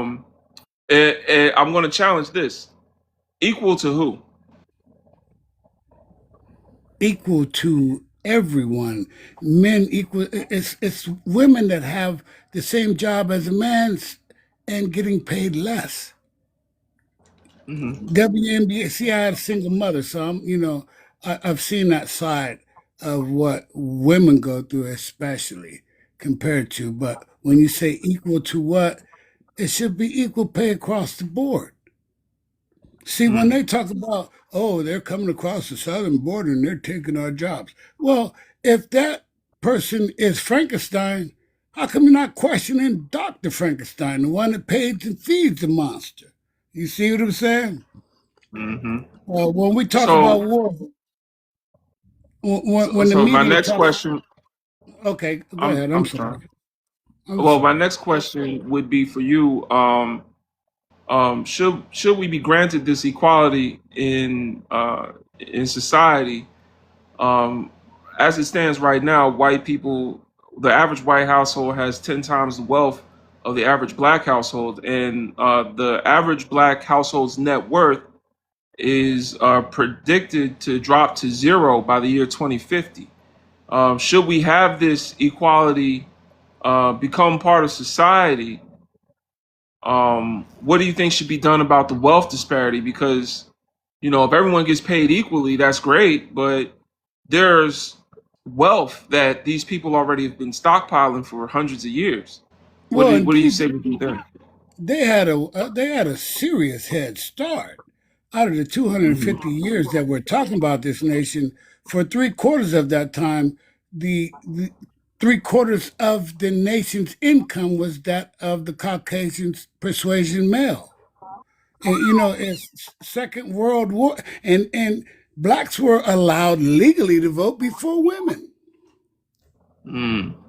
Wait, Okay, what do and you in the mean, Second black World men? War, I'm talking about the Uh, 13th, I believe, and the 17th Amendment. yeah, where black men were allowed, because you said blacks, and I just wanted to clarify for people listening that Yeah, yeah, it you're was right. still You're right. men. Yeah, Yeah, you're right. Indeed, you are. And it was. legally and allowed are two different things, but I'll say Oh legally yeah. because Oh they yeah. were definitely putting us up in trees for trying. Oh well, yeah. There were people against that and infiltrated and moved north to Hmm. infiltrate the people that were helping us. Of because Yeah, there's documentation of plenty of people of the Caucasian persuasion that helped blacks, going all the way back to John Quincy Adams, who was a lawyer for the slaves on the I Amistad. would I would say, and I'm gonna be honest. I respect the brothers and sisters from the civil rights generation and what y'all did to make our lives a little bit more breathable. Um, it's just when I talk on this live, we're talking from a certain framework, an academic framework of Afro pessimism. What that Right. means is um, when we say that white people tried to help us, it depends. They weren't trying to free us. They weren't trying to give us sovereignty, what Malcolm talked about by any means. They were trying to stop us from trying to get sovereignty by trying to give us what John Henry Clark said were crumbs of appeasement. Um, and those crumbs of appeasement were better than no food, but it's Yeah. not as good as making that food on our own, in our own farms, on by ourselves. You see what I'm saying? Indeed, indeed. First air attack in America was Black Wall Street. I understand what you're saying. Um, Yeah, Tulsa. Yeah. that's a good example, and a lot of black-owned properties and business are became lakes, huge lakes, and Hmm. state parks and city parks. Uh, Lake Lanier in Georgia, y'all. Indeed, you know the one Hmm. I'm talking about. I'm just letting you know that I've taken all Yes, that sir. in through the years. And Hmm. in Second World War, they had a GI Bill, but we weren't able to move to the so-called suburbs, But Hmm. and for the gentleman to say you can't have two names, it would be Tim Weiss that would straighten you out on that, because most of the people say, "Oh, the white team man, the white team man." No, when they first came, they were Jewish Americans, Irish Americans, uh, German Americans, Danish Americans. As Hmm. they mixed up, it all came down to the man in that was on top in the South. Um, he would tell his lower grade person, "Hey, look, I know you're sitting the bench, you're not playing. I know you want to be like me one day. Here's the main thing: as long as you're not one of them, you're better than them." You see what I'm saying? This is breaking down Mm-hmm. by Tim Wise, who is from Alabama, and he's of the Caucasian persuasion. But I'm Oh talking yeah, about the yeah, whole. I'm talking about and Jane Elliott. yeah. She's another.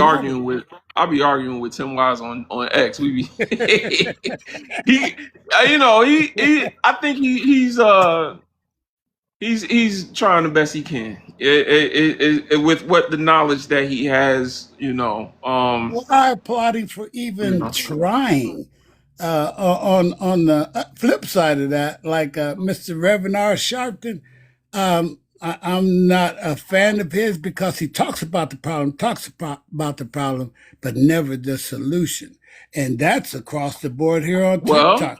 Ninety I percent of think it. Tim Wise has a better solution than he should know the solution. Tim Wise should tell us the solution. They created the problem. Yeah, You and know. he admits to that. Yeah, he admits to that because he was like, "Hey, we Hmm. didn't get the best from Europe.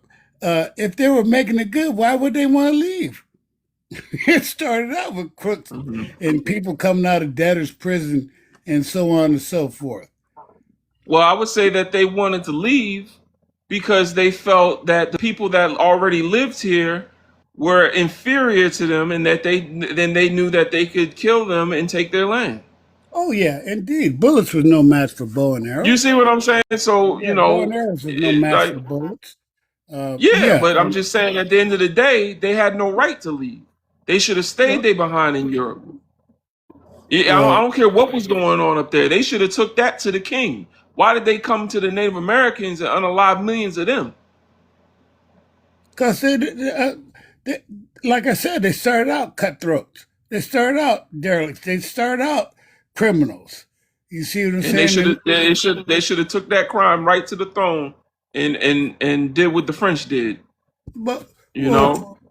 the French really treated, say in New Orleans, as at one point in history, they would send offsprings that were mixed blacks and whites to France to be educated. Hmm. And Yeah. Malcolm speaks of the house in and the field in. You see what I'm saying? So there was a big difference there when they used the word Creole, which jazz was born in New Orleans. I think that's why the Utah Hmm. Jazz will never win a championship because they're cursed. Anyway, we're taking it there. But Yeah, I guess that makes sense. yeah, man. Well, I see. I'm an entertainer. Have been for the last 30 years. I imitate Louis Armstrong for a living. Got my Oh break. wow. Got my break from Dick Clark and Oprah Winfrey back in 2000. And I've been to every Mm. European country. I got my chance in Berlin, Germany in 2003, only to find out that Louis Armstrong was the first American to sing on the communist side of the Berlin Wall, and he did it in Oh yeah. 65, Yep. 20 years Hmm. before the wall came down. He was that popular. Yeah. But I remind people when it comes down to color, especially since I'm in entertainment, when you go to a piano, you have to play the white and black keys together. Okay. Hmm. There's one good example. And we have too many people, we have too many finger pointers in the world. And what they're doing is ignoring the three fingers folded back, pointing to them. In other words, we don't have to agree on everything for me to give you respect. Just respect one another's differences. Mm. Well, I hear you, and that's the humanitarian approach. I don't want to prolong the conversation too long. I appreciate you coming up. I got some more people though. All right, So man. I won't bother you. And thank you for having me up, man. Just as yes, sir, and to thank you for your contribution. Yeah, man, I'm All gonna right. go back to I must admit, I smoke trees of green. All right, man. All right. One love. All right. I be trying not to disrespect the elders, man. You know what I'm saying? They not the target audience. You know, they not the target audience. I'm trying to radicalize the youth, man. Trying to radicalize the youth. Where the young people at? You know what I'm saying? They did their thing when that 60s 70s generation. You know what I'm saying? They did their thing. They did the best that they knew how, and they made their contribution. Um, White supremacy has shown us more of what it's really about since then, and some of the conclusions and answers that we come to today are not the same ones that we had back then. We know a little bit more now. Before, we were just walking off the sharecropping plantations. We were just we went from 90% of black people not knowing how to read to, I think, over 80% of us. I'm not sure what the actual percentage was later, but in only like a few decades, only like 2 decades, like almost the entire black community learned how to read. Like that was their generation. They was really like getting us the bare essentials that we needed. You know what I'm saying? But now we know a little bit more about what racism is really about. We've done more studying. We got more scholars, and we've been out here for a while. So I don't like to disrespect the elders. I just would say that when it come to Jane Elliott and um, um, what's his name, Tim Wise and all of them, I feel like they're grifters. I feel like they're meant to gaslight us into thinking that there are counter racist white people or white people that are more interested in dismantling the system of race. And I think that even they're misguided. Jane Elliott, for example, doesn't even believe in reparations for black people. Or she does. Actually, she does. She said that reparations should go to Native Americans. Because in Jane Elliott's mind, Native Americans suffered more than our ancestors. In Jane Elliott's mind, people, I mean, by people I mean Native Americans who owned our ancestors as slaves, and there's a lot of the reasons a lot of y'all have Native American DNA when you get your DNA test is because we would run from the plantation, and sometimes we would get caught by a Native American. They would do some things with our women, sometimes that would happen. But also, sometimes the person after they caught us, the white person would say, you can keep them. You can keep one of them, I'll take the other two. And they would go ahead and enslave us on their reservations. Also, uh, you know, we would run off the plantations, and there were some Native Americans, the Seminoles, which Seminoles a mixed group of Africans and Native Americans, but that group would allow you, if you ran and you made it to their reservation, they would let you live there and become part of the tribe. Now, you weren't the same race, you wouldn't have the same DNA, but you were able to, you know, kind of take refuge on a native reservation. So a lot of times between that and the white people that raped us also raped Native Americans. So that's a whole nother thing. If we want to talk about that, like that's another way that Native American DNA got in our blood, a lot of us. Um, but yeah, like when we talking about who really is at the bottom of the racial hierarchy, then to put Native Americans at the bottom of the system of race where black people are deemed the most threat, and black men specifically, then, that's kind of backwards. I would say that's backwards. The saying goes, if you're white, you're all right. If you're yellow, you're mellow. If you're brown, stick around. And if you're black, get back. All right? What does that even have to do with me? I don't know. Nanny, you sound like you're taking something personal. I'm not sure what you're talking about. Tams says, if anybody wants to come up, feel free. Y'all can come up. We can talk about the question above. We can talk about anything else that was mentioned. Feel free to come on up. No, we are harmed by white culture, and our culture won't make them melanated. No. I heard that, Tams. Tams, you sound like you on code. Shout out to Tams. That's on code. We are harmed by their culture. Their culture is harming us. Their culture is built on harming us, specifically us, and then everybody else that get in the way. Whenever we try to stop them from harming us, they unalive us. Whenever one of them tries to stop them from harming us, they unalive them too. Like, there's really just no way around it. They refuse to make a culture that doesn't harm us. So, no, absolutely. Can I borrow? Give us your age and race, please. Hey, how's it going? I'm 18 and I'm white. All right, talk to us. Yeah, I was just curious. I think you might be confusing white culture with colonialism in general.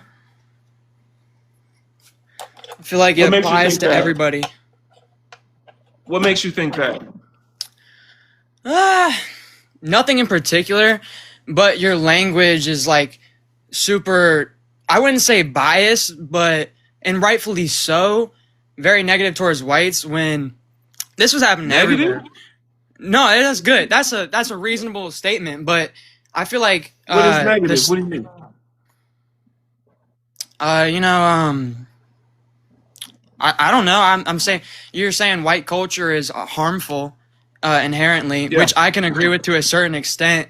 But like I said, I think that's just colonialism in general. That's not just white people. That was happening everywhere because that was just what was going on at the time. Who else did colonialism? Well, I guess technically you could call them white people, but if you want to go down south in South America, you could say any of those native tribes. You could say the Mayans, the Incas all did that, and they were brutal as well. They imported slaves from Africa. What did they do? Huh? They imported slaves from Africa. Yes. Yeah. The Mayans and the Incans imported slaves from Africa. Them or their recent ancestors afterwards. Them or what do you mean? I'm a historian, friend. You're gonna have to really be sure about what you're saying right now. So, what do you mean? Well, if you're looking at the numbers, I don't have them exactly, but it was like double. This has nothing to do with Mayas or Incans, but it was like double sent in the 19th century, not 19th. I'm thinking of 17th century. There was like 600,000 slaves from Africa to Brazil, and about 300,000 from Africa to the Americas. That wasn't in the that wasn't in. It's okay, man. You got a lot more reading to do before you come up here. This is an advanced conversation, please. If y'all don't know what y'all are talking about, don't come up here, please. That's just not how that went. I don't even know. Let's not even do all of that. That's not how that went. I don't even know. Like, that wouldn't have even been a good debate. Like, that's like someone saying, racism was started by the moon people. Like how are you gonna debate that? Like, I can't even talk about that. That was nothing. I don't know what that was. This is just because you see a black person, I think people think like I'm like unintelligent or like I don't know, like they just think like I don't know what the hell I'm talking about, and they come up here knowing they don't know what they talking about, and we just gonna just be talking a bunch of bullshit and nonsense. Like I don't know what that's about, but please, if you don't know your shit, don't come up here, please. I did have one honky that came up here earlier. He kind of knew his Marxism, Leninism stuff, a little bit. You know what I'm saying? Like that was at least he was respecting the room enough to know this is a an advanced discussion. We're not. This is not the elementary level. All right, Brazil has one of the biggest black populations um, in the West, I would say. Yeah. Um, I would say it is the largest black population in the West. Absolutely. Didn't the Portuguese take them to Brazil? It sure enough was the Portuguese that took them to Brazil. Shout out to Chantel. Hold on. We got to give Chantel the clap. Because Chantel, you know your history. That's right. It was the Portuguese and I believe some of the Dutch. I'm not sure. You might have to fact check me on that one, but it was definitely the Portuguese. It's definitely the Portuguese. I'm going to tell y'all a little secret about any African Americans that's in here. I'm going to tell you a secret about the Brazilians you might not know. Those people are your cousins. The Brazilians, those are your cousins. Those are your family members. Y'all don't even know. I don't want to go to Mexico no more. There's a big fat policeman at the door. You know that little game the young sisters used to play when we was kids? Mexicans play that same game. They play the same hand game, except they don't say I don't want to go to Mexico. They say something in Portuguese. I don't know what they're saying, but they play the same exact. Double this, double that, double this, double that. That game. Yeah, Brazilians play the same game because we got the same parents. Those are our people, y'all. Y'all don't know. Those are definitely. When you look at Brazilian people, imagine them speaking English and you'll see, oh snap, that do look like my cousin. Those are literally our cousins. More enslaved Africans went to Brazil than America. And a lot of us stopped in South America before we came to North America. So we're literally from the same tribes. We just landed in different places. Those are your family members, y'all. So if you ever go to Brazil with the Afro-Brazilians, watch how they treat you. They're going to treat you just the same way you get treated in any black community here in America. Those are your people, I'm telling you. I mean, black folks don't have under the system of racism, white supremacy, we're not known to treat ourselves too well. So be careful. You know what I'm saying? But they will accept you. I guarantee it.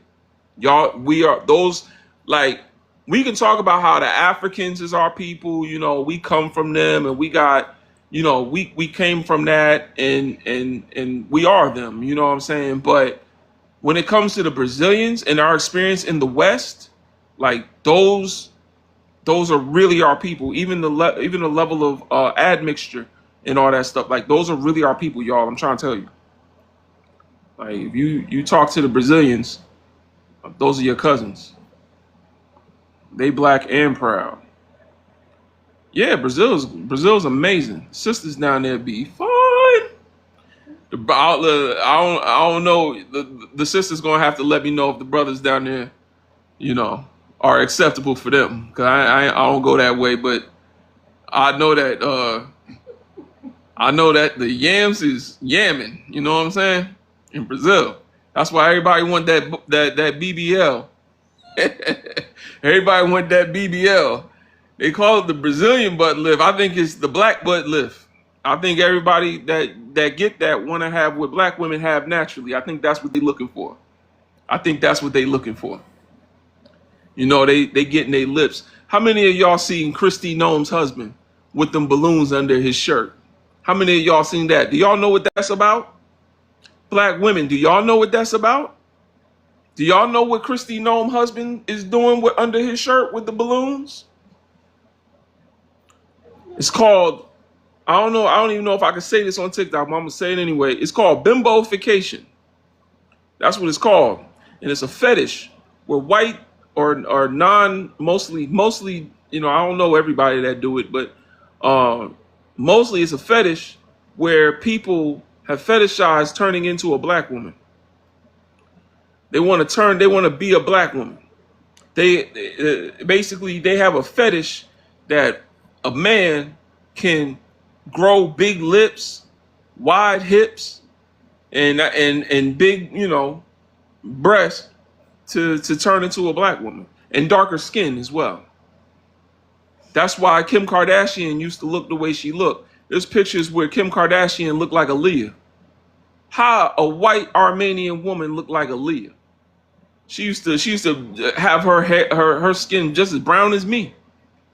That because Kim Kardashian was going into that bimbo type look. You know what I'm saying? But it's based on black women. Why is it based on black women?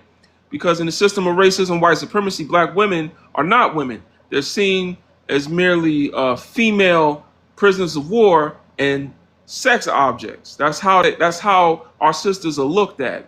And we know that in society, they're seen as objects. They're seen as something to be used and disposed of. That's why a lot of these white T men, how many of y'all know about the white T man? I forget where it was at, but there's a story where a 19-year-old sister went on a first date with a white T man and he dismembered her. Do y'all know about that story?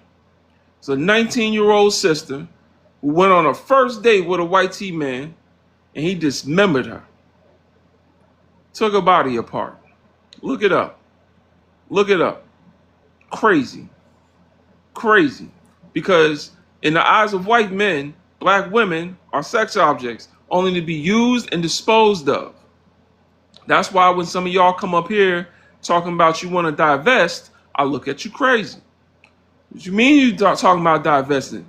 Listen, y'all want to date interracially, I see it as problematic, but that's my personal belief. If you want to do it, you want to say that you got a problem with black men, then okay. Because to some degree, I got a problem with black men. To some degree, we can all have a problem with black men. Some degree, I got a problem with some black women. We can all have a problem with each other. But when y'all say white men are the answer, I'm like, did you see them Epstein files? Do y'all know what white T men be on? Do y'all know what they fetishize and what they think about in bed? You think they gonna get into bed with your black behind and they not even thinking about the fact that you are black? Like it just don't matter. They not even thinking about it? Okay. I say that divestors hate black women. Divestors are practicing misogynoir against themselves. Because if they love black women, then they will want to make black women. They want to make biracial, which we can still say the product of a black and white relationship as long as the parent is black and they themselves identify full-time as black, we can still accept them in our community. If they identify themselves full-time as African or black, then we can accept them. On a case-by-case basis, we don't accept them blatant, just across the board. But case-by-case basis, there have been some biracial black brothers and sisters that have identified as black and have done things in our movement. So, like, different brothers and sisters. So it's on a case-by-case basis. I'm not saying across the board. But if you're a divester and you have a biracial daughter, are you going to raise your daughter to be a divester too? If that's the case, then you're going to wash your blackness out in about 2 generations. So why would you want to contribute to that? Well, like, you're a black woman, and so divesting is just a practice of self-hatred. And bunny hopping is too, brothers. Same thing. You're practicing self-hatred. You don't want to make children that are black men like yourself. You know what I'm saying? And it's all right. We know that black folks are anti-black. We know that. Anti-blackness is across the board in society. But never judge the social conditioning of black people as their true nature. Let's not conflate social conditioning with our nature, okay? It is not the nature of African descendants to hate themselves. It is our social conditioning and what has been reinforced in society, how society has functioned to validate anti-blackness, and teach us to hate ourselves. That is the problem, the social conditioning. All right. Why the elitism? What do you mean by elitism? I don't understand that. Biracial kids, as long as they phenotypically present as black, then they produce black babies. I don't understand what phenotypically present means. What do you mean by that? If you say phenotypically present as black, what do you mean by phenotypically present as black? What does that mean? Because I think something that a lot of people confuse, they think that blackness is like a color, and it's not. It's a social condition. It's a social status. It is a status that deems you as non-human. As I said earlier, general dishonor, gratuitous violence, and natal alienation. General dishonor, gratuitous violence, and natal alienation is something that defines the black experience as non-human. We are seen as socially dead. We're the walking dead. We're the real walking dead. They see us as people that have been placed outside of society. In order for them to feel human themselves, they need to put us down. For example, George Floyd was the victim of gratuitous violence. Gratuitous violence, let me talk about that. What is gratuitous violence? Gratuitous violence is what happens when you are mistreated and you didn't do anything to qualify for that mistreatment. You did nothing to earn it. You just exist, and violence happens to come your way. How many brothers and sisters do we know that were unalived by police and they were unarmed? They weren't going to do anything to a cop, but they end up the victim of gratuitous violence. I'm not sure what Vic's secret is talking about, but you can't be in here talking about D-Rugs. I don't know what's going on with that. We're gonna stop. So there's gratuitous violence. So that is something that all black people go through. Violence does not mean that you get hit. Violence can be microaggressions. Violence can be gaslighting. Violence can be white people setting you up, lying on you. You know what I'm saying? Violence can be repercussions. If you fall out of line, do something that the white power structure doesn't want you to do, you can be met with violence. So there's that, right?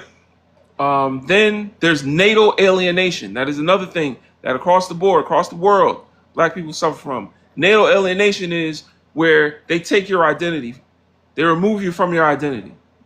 You know, how many of us black people know that our ancestors come from Africa, but yet we don't know any African words? We can't think of one off the top of our head. We can't speak in our African language. How many of y'all can name 5 African deities? How many of y'all can name 5 African kings or queens? Name an African school. Name an African legal text or legal document. You know what the Constitution is, right? You know what the Bill of Rights is, right? You know what the Magna Carta or the you might know the what is that? I'm drawing a blank right now, but the Letter of Independence, is that what's called? I forgot. I don't know why I'm drawing a blank on this. I'm an American. I don't know why. What's it called? Declaration of Independence. I'm sorry. I said letter because it was a letter. But anyway, the Declaration of Independence. Y'all know what that is, right? How many of y'all can name that for Africa? We can't, because natal alienation. How many of y'all carry a last name of a European? Natal alienation is removing you from your lineage and your bloodline and your heritage. That's natal alienation. So there's gratuitous violence, which means we're accosted for no reason other than just the fact that we show up. The fact that we exist is a threat. So in order for white people to feel safe, we need to not exist and exist at the same time. That is what I mean when I say we are not considered human. Because humans exist. We, however, were not included when the word human was created to function in society. We were deemed non-human, because there had to be someone non-human so that they could see what it looks like when you're not a human, and it makes them feel like you're a human. Like when George Floyd, all that stuff happened. That was something that reinforced in non-white people, not just white people, but non-black people rather, not just white people. So non-black people all saw George Floyd and said, "Oh, wow. Well, I guess that's not happening to us." So that's I guess that's what happens to these non-humans. I mean, I'm glad I'm a human. In order for what was that woman's name that got unalived by ICE? Oh, I'm not even supposed to say that word. What was the name of that woman? Renee Good. You remember Renee Good? Right. Renee Good, the difference between her and George Floyd is that Renee Good had to commit to or do something in order to get what George Floyd got. She actually had to disrupt the what they were trying to do. She had to actually block them with her car. She actually had to talk to them and interfere with their investigation or whatever they were doing in order for that to happen to her. What did Tamir Rice do? What did Trayvon Martin do? What did you see what I'm saying? Like at the end of the day, when it comes to non-black people, they have to earn mistreatment. So that's not gratuitous violence. It is violence, but that's what George Floyd represented in the minds of non-black people was, oh, well, as long as I stay in line, that's not going to happen to me. I'm one of the humans. So Dr. Wilderson actually calls it a ritual. Everyone acts like they feel bad and all that other stuff. But there's actually a Brazilian saying that said something like, hot sauce in your eye feels good when it happens to someone else. Like when you see it happening to someone else, y'all ever get your behind whooped by your parents because you or seen a sibling get their behind beat by their parents, and you, even though you didn't do nothing good, but you just felt good when it happened to them, like,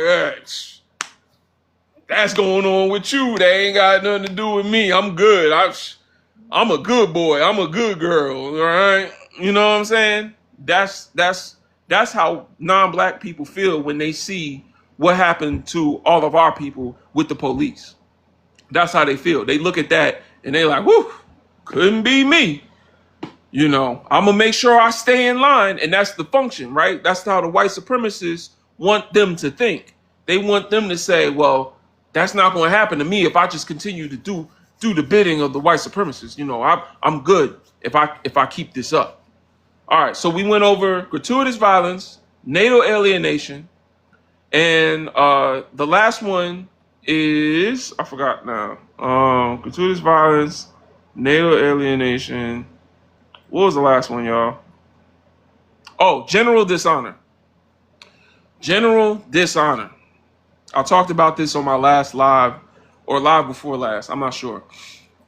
General dishonor means that in society, black people are viewed automatically, without unwarranted. We don't have to do anything to deserve it, but we're already viewed as a degraded people. We're already seen as derogatory. We're already seen as, people with no class. Neely Fuller says trashy, tacky, and terroristic. That's how they see us, right? So we're viewed as trashy even when you're not. You could be the most sophisticated black person. You can know the dictionary back and forth. You can dress in a suit and tie and everything else.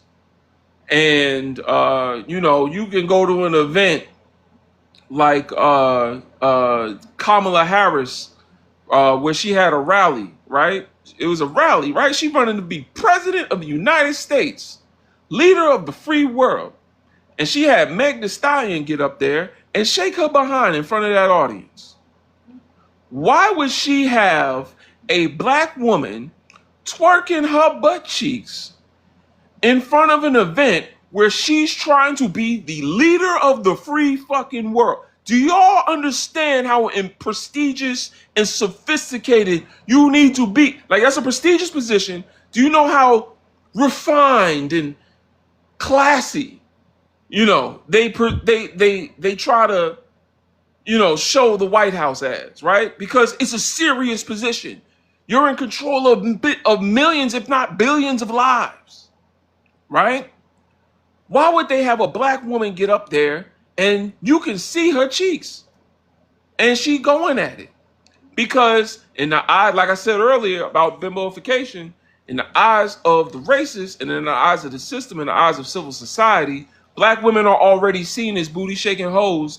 It don't matter if she got a business suit on or she wearing a G-string. It don't matter. General dishonor.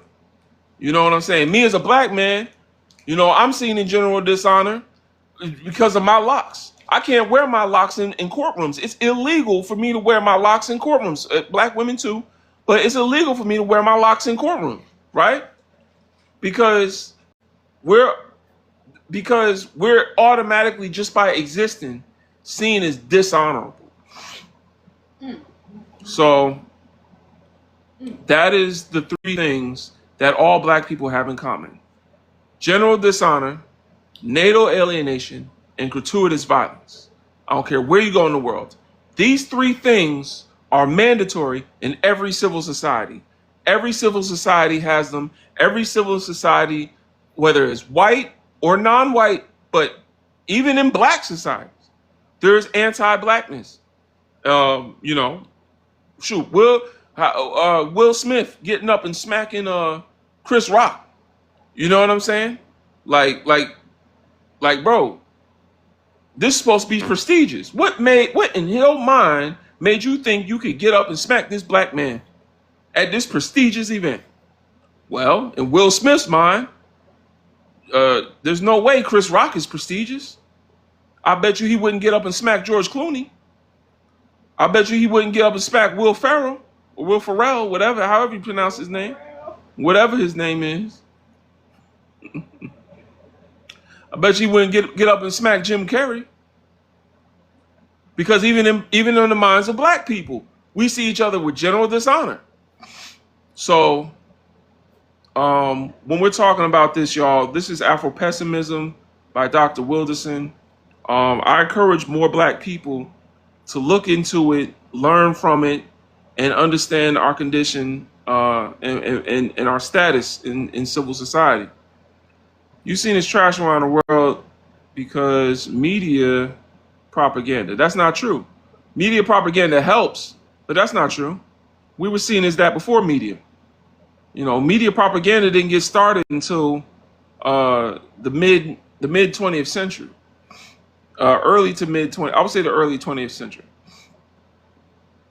So before media and mass marketing, black people were still seen as what Orlando Patterson would call socially dead.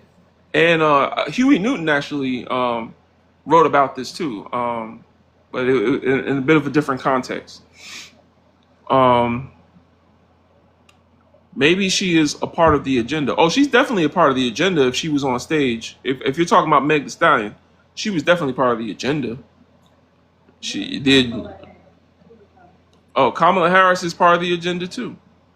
If you're talking about Kamala, she was campaigning too hard for Gen Z, and Gen Z isn't who she needed to win. Why do you say that? How do you know she was campaigning for Gen Z? Meg Thee Stallion is a millennial, isn't she? To my knowledge, maybe she isn't.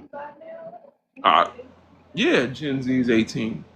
Do you work on your stuff? That's my wife, y'all. Tams, give us your age and race, please. 40, black. All right. All right. Thank you, ma'am. Talk to us. So, first of all, I just wanted to tell you thank you for holding this space. Oh, what the? Thank you, thank you for coming. Yeah, no, I just turned the app on and was scrolling and saw you and immediately knew, this is this needs to happen. So thank you for having this conversation. You seen my comment? The answer is Mm-hmm. no. Mm-hmm. Mm-hmm. I just kind of realized the second question, is equality the answer? Mm-hmm. I was in the comments. I was going to type it. There's only so much you can type in the comments, right? It's a limited space, so Mm-hmm. it wouldn't all fit. But I would say to that, they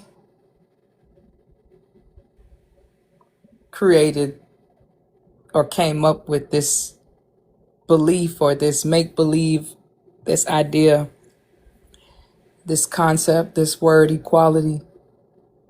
It was not, Mm-hmm. this is not something that we had an issue with or needed. I don't believe that. I don't think so. Based on my research and my understanding of the new world, the old world.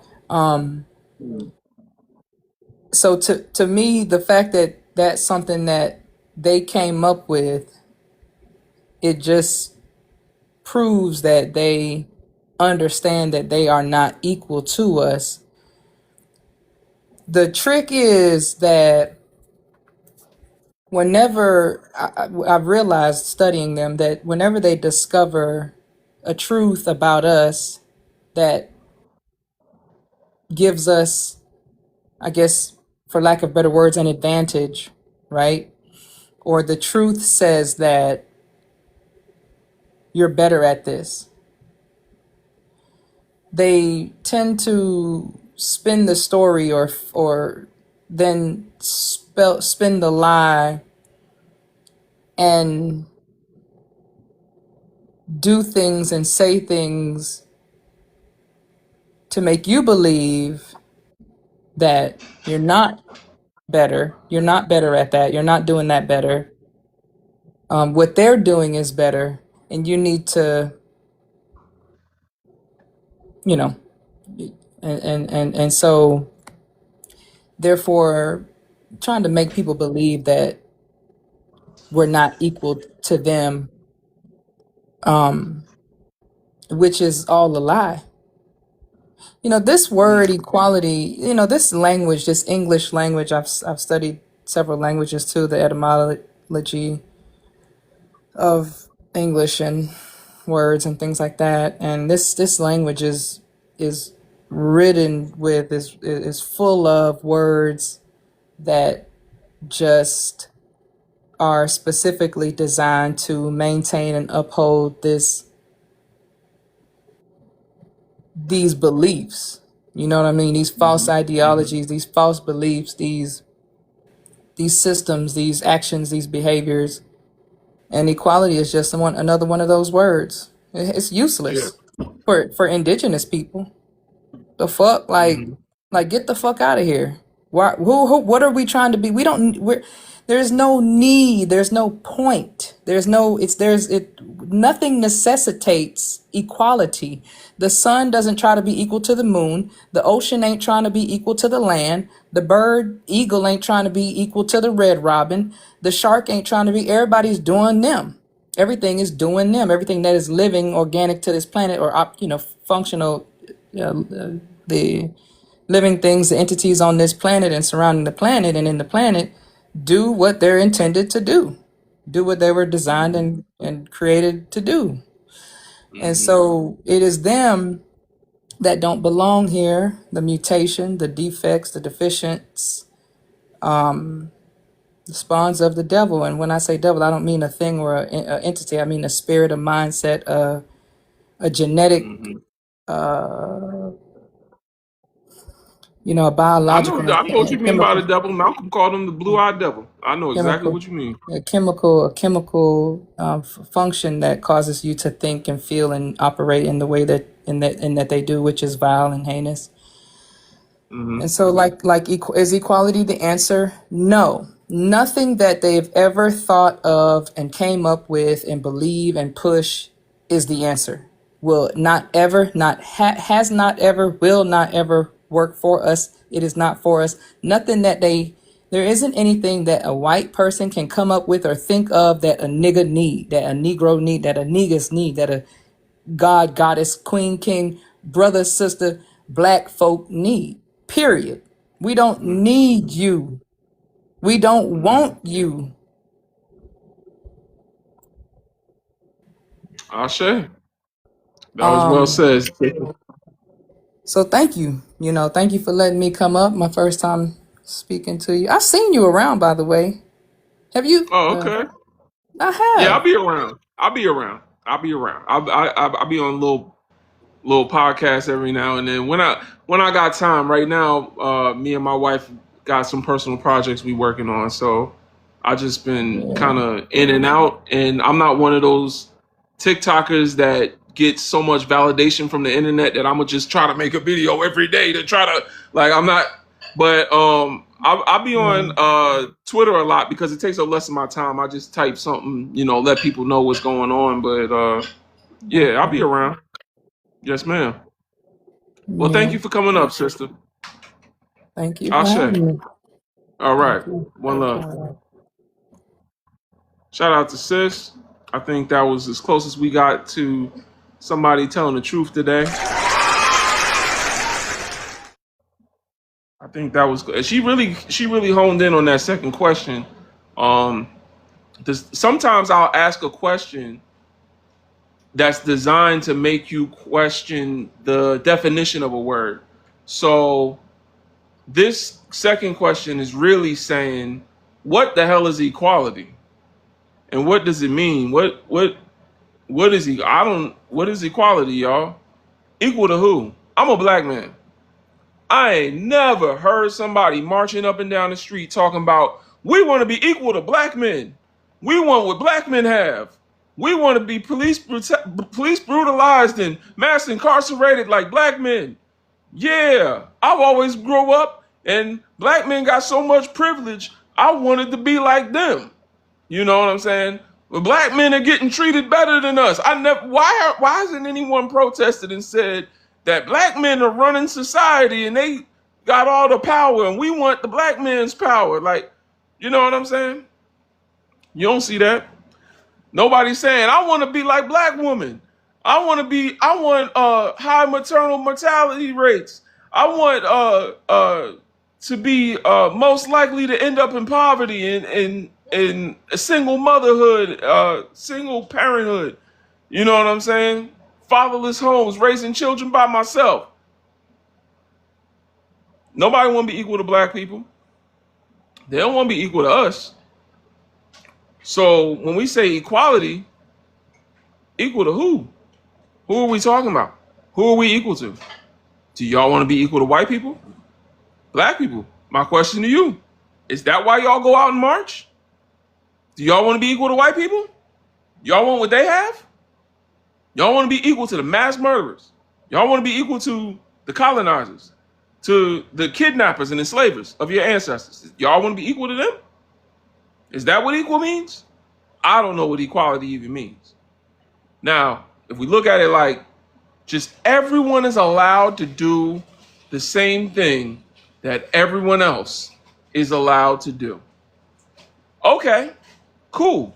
But what about the centuries of wealth that was accumulated? Because if everyone is allowed to do the same thing everyone else is doing, then that's great. But they already got that money in the bank. So am I allowed to tell them they need to bring some of that wealth back into our communities and bring some of that which was stolen from our ancestors back? Am I allowed to do that? Because someone has to be allowed to tell them, hey, y'all stole from us. Give that back. because they can't be equally allowed to do that to us. Otherwise, every time we make progress, they'll come back and say, "Hey, I'm allowed to steal from you like you stole from us." Like, you see what I'm saying? Let's see. They secretly want what we have physically and mentally.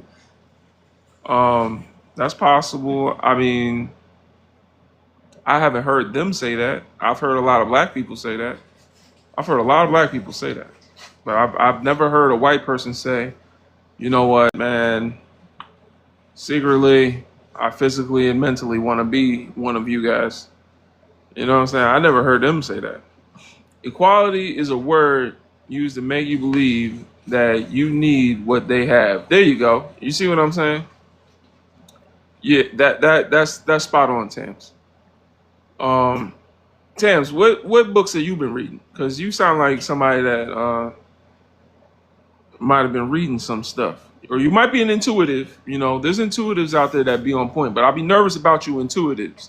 Intuitives are the people that's on code because they happen to come to the right answer. You know what I'm saying?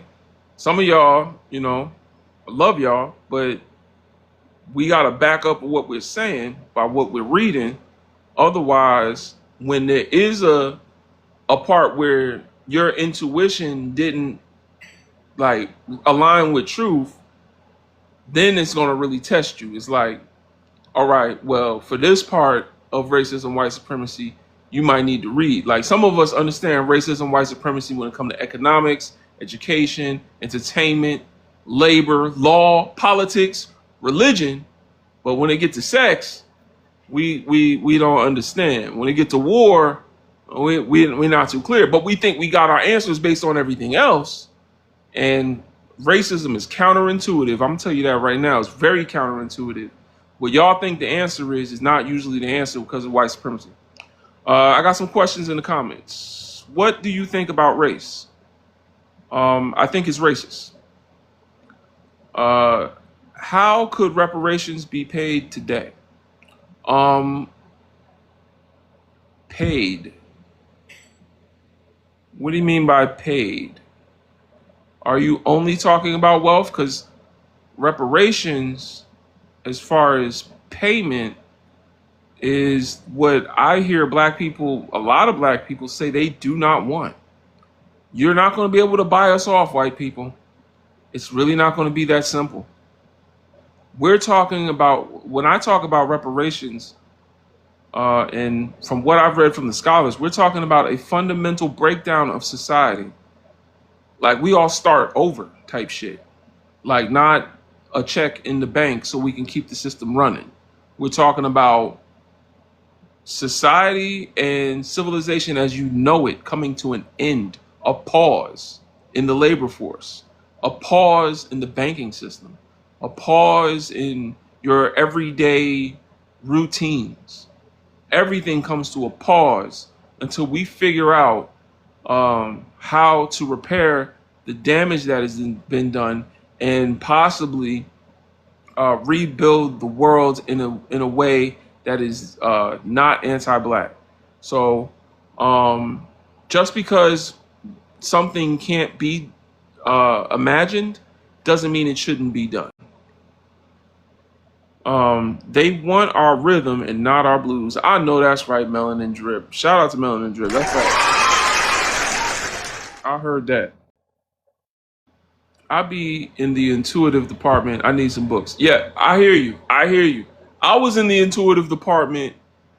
That's how I started my platform. Really was just, but I was always open to learning. That's really where it tests you, because I'm gonna give you an example of something that's counterintuitive about racism. Hold on, let me think. Interracial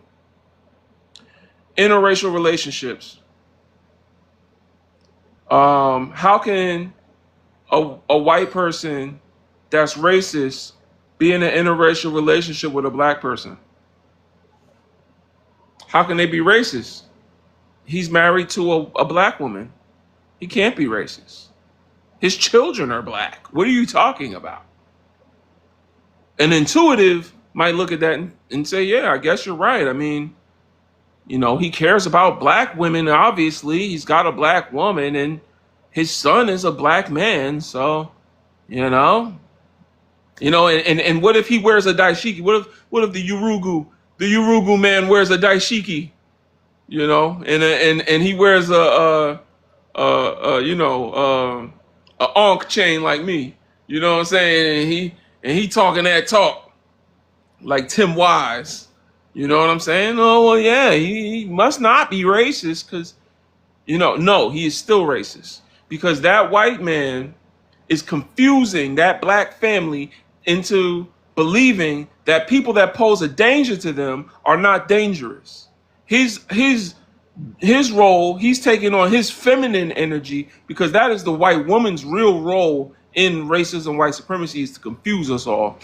But he's in his feminine energy and he's now trying to confuse these black people who are victims of racism, even if it's racism not by his own hands, but it could be by the hands of his people. This daughter is going to grow up loving a white man, but what happens when she goes out into the world to look for a white man like her father, and that white man is not her father? You know what I'm saying? He's someone that's not kind to his family.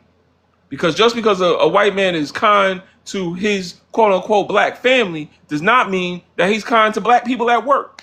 That does not mean he's not racist and mistreating black people in the street. You see what I'm saying? So an intuitive, that's the thing. So and where did I get that from when I just told you? That's from Dr. Francis Cress Welsing. That's the ISIS papers.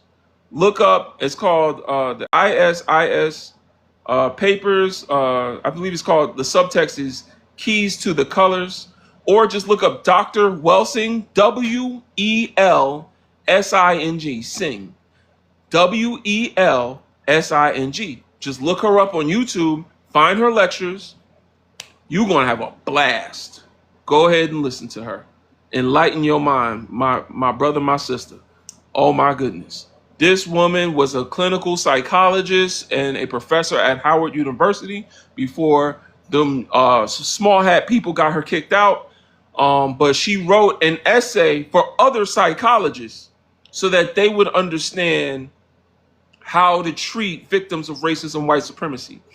And she explained the psychology. She psychoanalyzed racism and used Europeans' own like symbols and things that they've said in the past in order to psychoanalyze them, and gave us a breakdown of what goes on inside the mind of a racist. It's crazy. So if y'all want to know about Dr. Welsing, then I would encourage y'all to go ahead. Oh, you studied? Okay. Oh, you studied Joy DeGruy? Okay. No, that's good, Sister Tams, because you do seem like somebody that know what they talking about. So that's good. But shout out to the brothers and sisters that haven't read. You know what I'm saying? I'm not one of them bougie.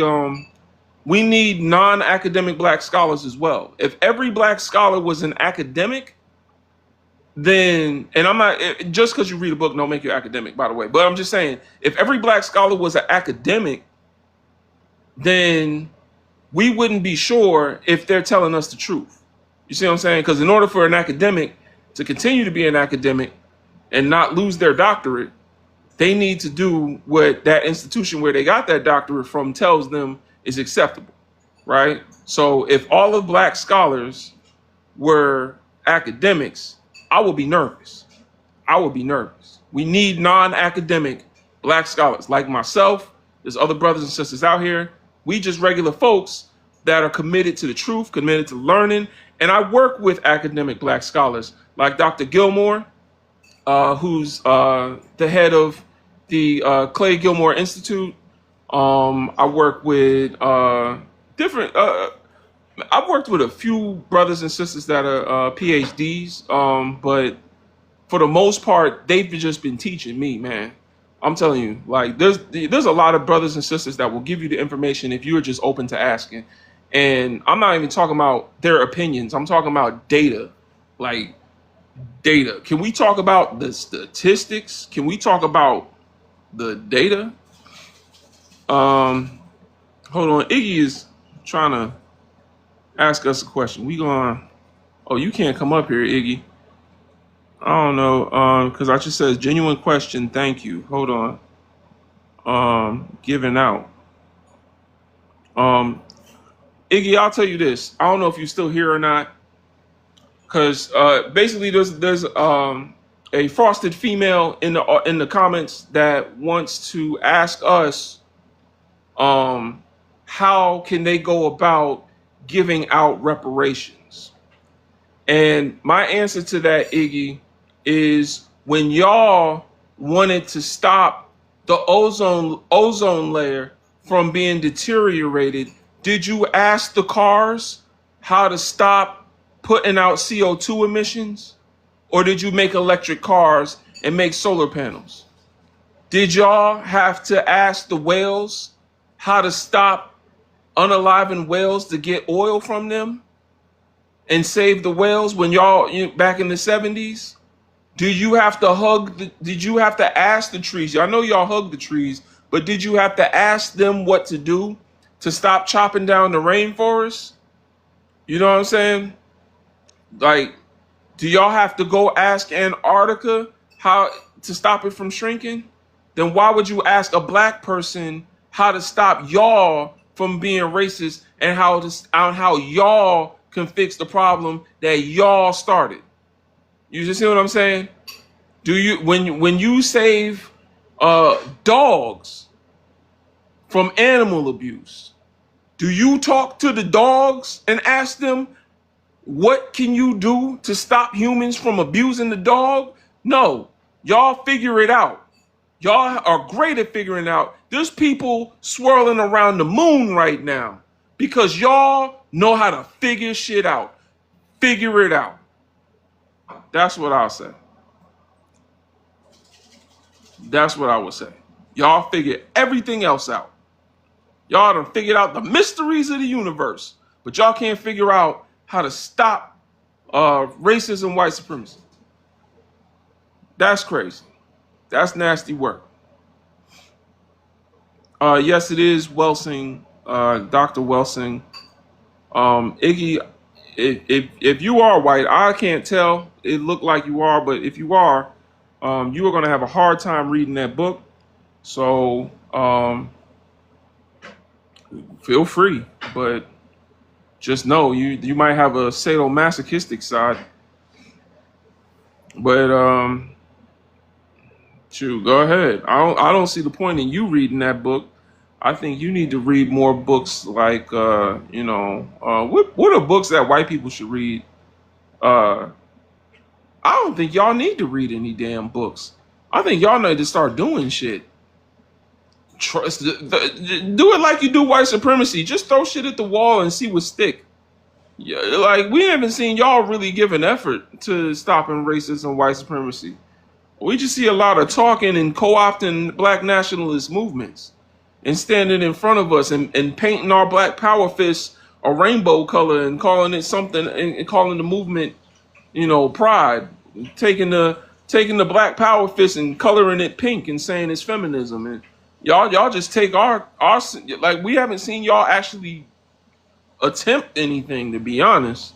So just go out, gather together with your good white people, because I know you probably think not all white people are racist. So find the ones that's not and get together. Y'all like book clubs. Instead of book clubs, go ahead and have counter racist clubs.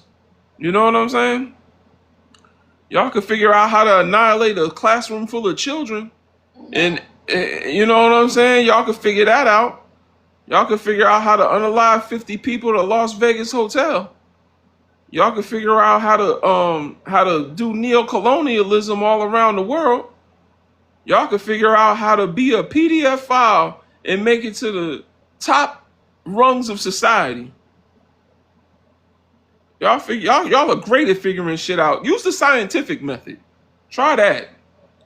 You know what I'm saying? I don't know. I'm just giving you ideas. I'm just a tree that's tired of getting chopped down. So y'all gonna have to figure out how to stop chopping down trees. Yeah, I'm down for learning, especially about our people. Oh yeah, Bakari, absolutely. I encourage you, man. If you want to join my learning journey, That's really all I'm doing here. I'm just a regular dude that's learning as much as he can, trying to actually do some work with some scholars, trying to actually do some work with some black people. Shout out to B1 Initiative. Um, Trying to find ways to document this work. I'm doing what I can, you feel me? I see a welding Francis black female psychologist. Yeah, I'm not sure what you mean by that, Spock. They just went and found a solution. How to fix. Yeah, they know how to find solutions, y'all. Books won't help them. I know. That's why I said that. I'm like, I'm sitting here trying to think, like, what could I recommend? And then I'm like, nah, honestly, they gonna read that book and they gonna say, oh, I disagree with this. So, close book, done. No, sir. You know what I'm saying? That's what they gonna do. They not gonna do nothing. Y'all need to go outside and figure something out. Go ahead and see what stick. You know what I'm saying? Y'all found a way to get 8 million people together on a weekend to prove to the power structure that you pose no threat. Y'all get 8 million people. Y'all are so organized. You got eight. I can't get 8 million black people to do shit other than get together for some foolishness because of y'all. So y'all have shown us that you have an immense power to organize. Only when it poses no threat to the power structure. Because my thing about the No Kings rally was, how are y'all getting together on a weekend? How does that make sense? Y'all are so opposed to the power structure that you will only voice your opinion on the weekend so that you can go back to work for the power structure on Monday. Y'all gonna go work for the power structure on Monday. You don't want to lose your job, so you'll only go out there on the weekend. I forget how many people Donald had at January 6th, but January 6th had it more, did more than 8 million people marching on Washington. 8 million people, and y'all couldn't figure out what to do. What can we do to change our environment? We saying no kings. We don't like Donald. And there's 8 fucking million of us. Good God. 8 million. And all y'all could think to do was hold up a bunch of signs, put on a bunch of costumes on a weekend so you can continue to go work for the people that got Donald Trump put in office. Come on now. That protest was a mockery of protests. Y'all made a mockery of yourselves. It was disgusting. She has a lot of content on YouTube. She sure does. That's why I don't know why more black people don't know who Dr. Wilson is. But I'm about to eat this food, y'all. Thank you for coming, everybody. Appreciate y'all. I hope y'all learned something from the discussion. Check out the YouTube, of course, BIGBROLGND. I hope this was insightful for the brothers and sisters and victims of racism and white supremacy. Thank you all for tapping like. Thank you for commenting, keeping the conversation going, because I really don't like talking to myself. And I know I don't come on here much.